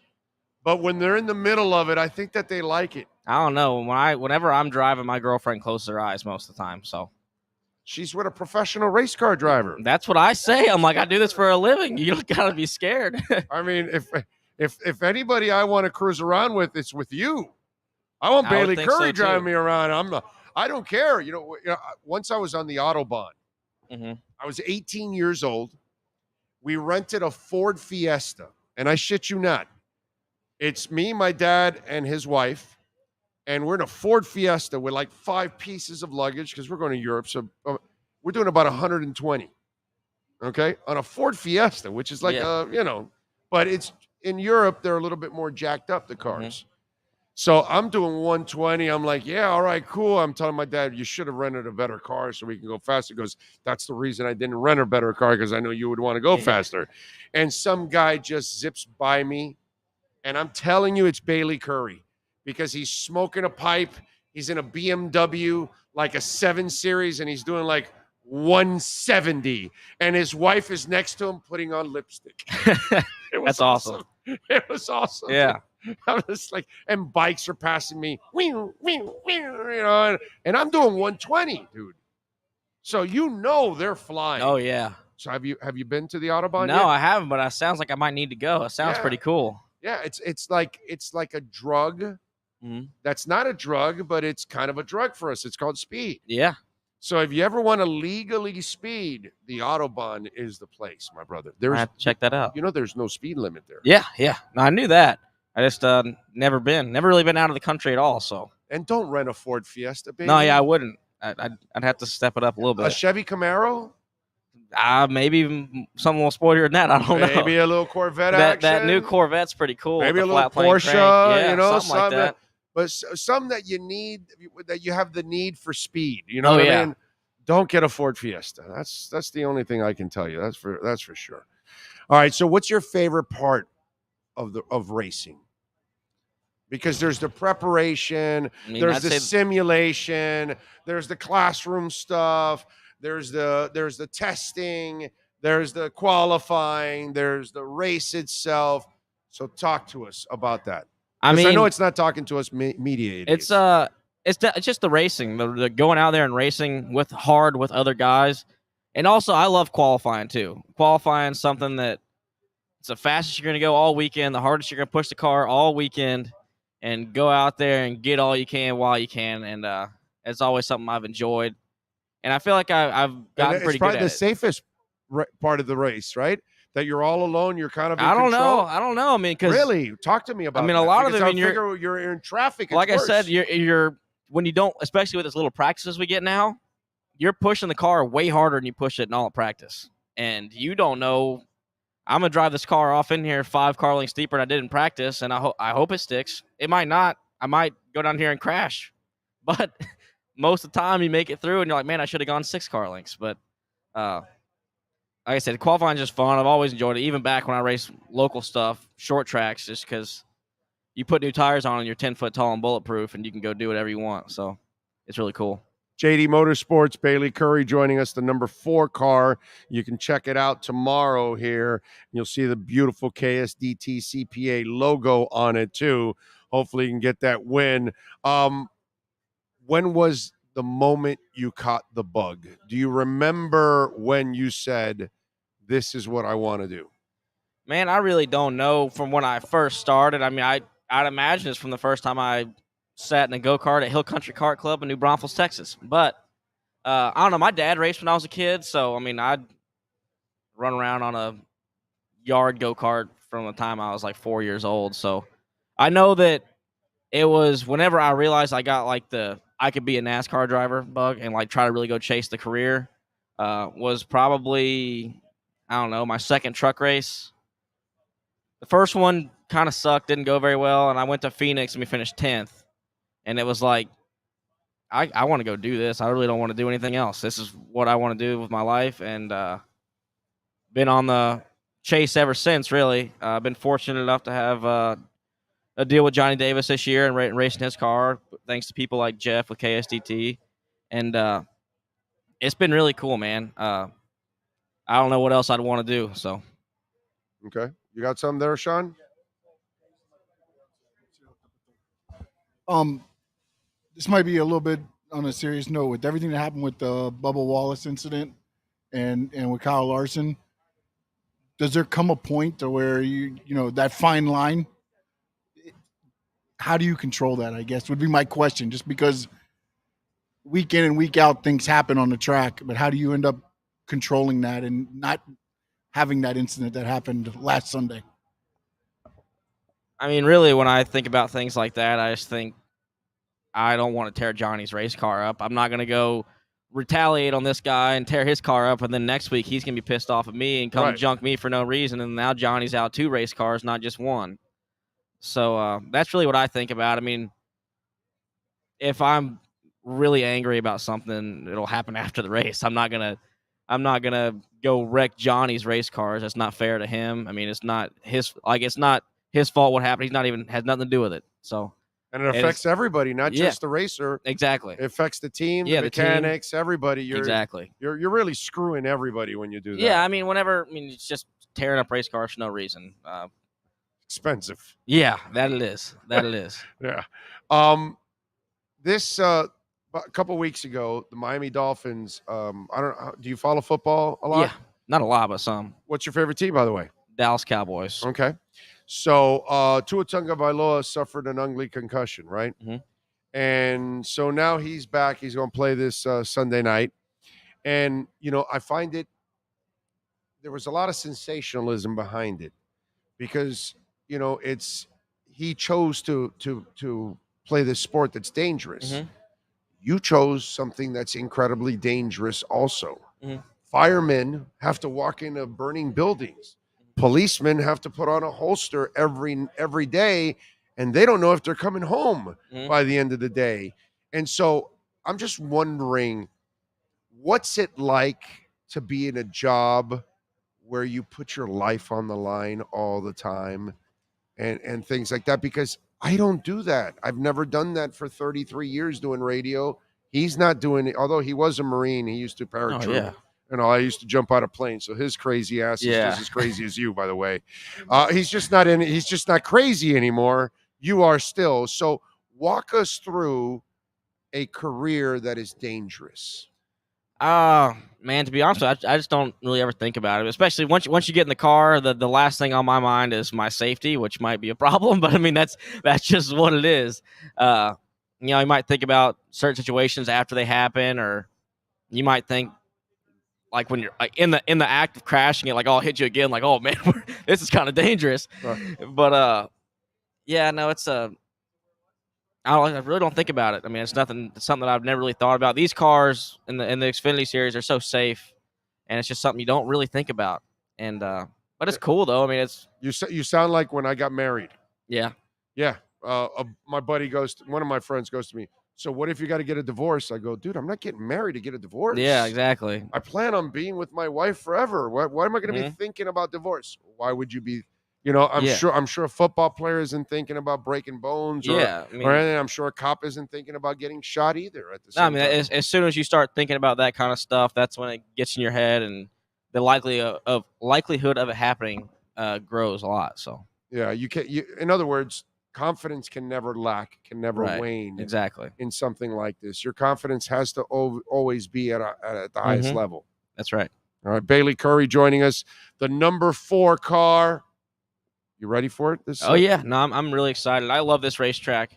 Like I said, it's slick, slide around all over the place. It's a lot of fun. So ready to go out there, get on track this afternoon, and go get after it in the race tomorrow. All right, good luck, Bailey. Thanks for joining us, Absolutely. my brother. Thank y'all for having me on. And we'll be rooting for you tomorrow, my friend. Thank you. Appreciate it. Y'all have a good one. You got it. There you go, Bailey Curry, the number 4 car.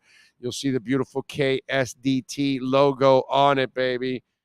Thank you, Bailey. Appreciate you, man. Thank you. What else do we have going on here in the world of sports? Let's see. Same thing happened to me. I got off in Frankfurt, a BMW 3 Series 140 in the left lane. The car behind me, a half mile back, flashing me to move over. He stood me up, and then he blew past me like the wind.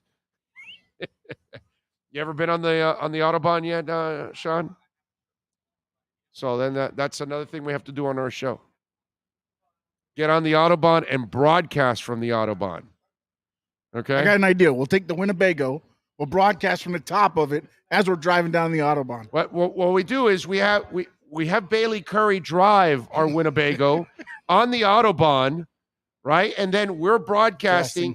We have a professional driver. All right. I have no worries. So Bailey can handle Winnebago at 150 miles an hour. He told me that. So he's ready to go. We'll make it happen. There you go. You ever seen a Winnebago do 150 miles an hour? That's because you've never seen Bailey Curry drive a Winnebago.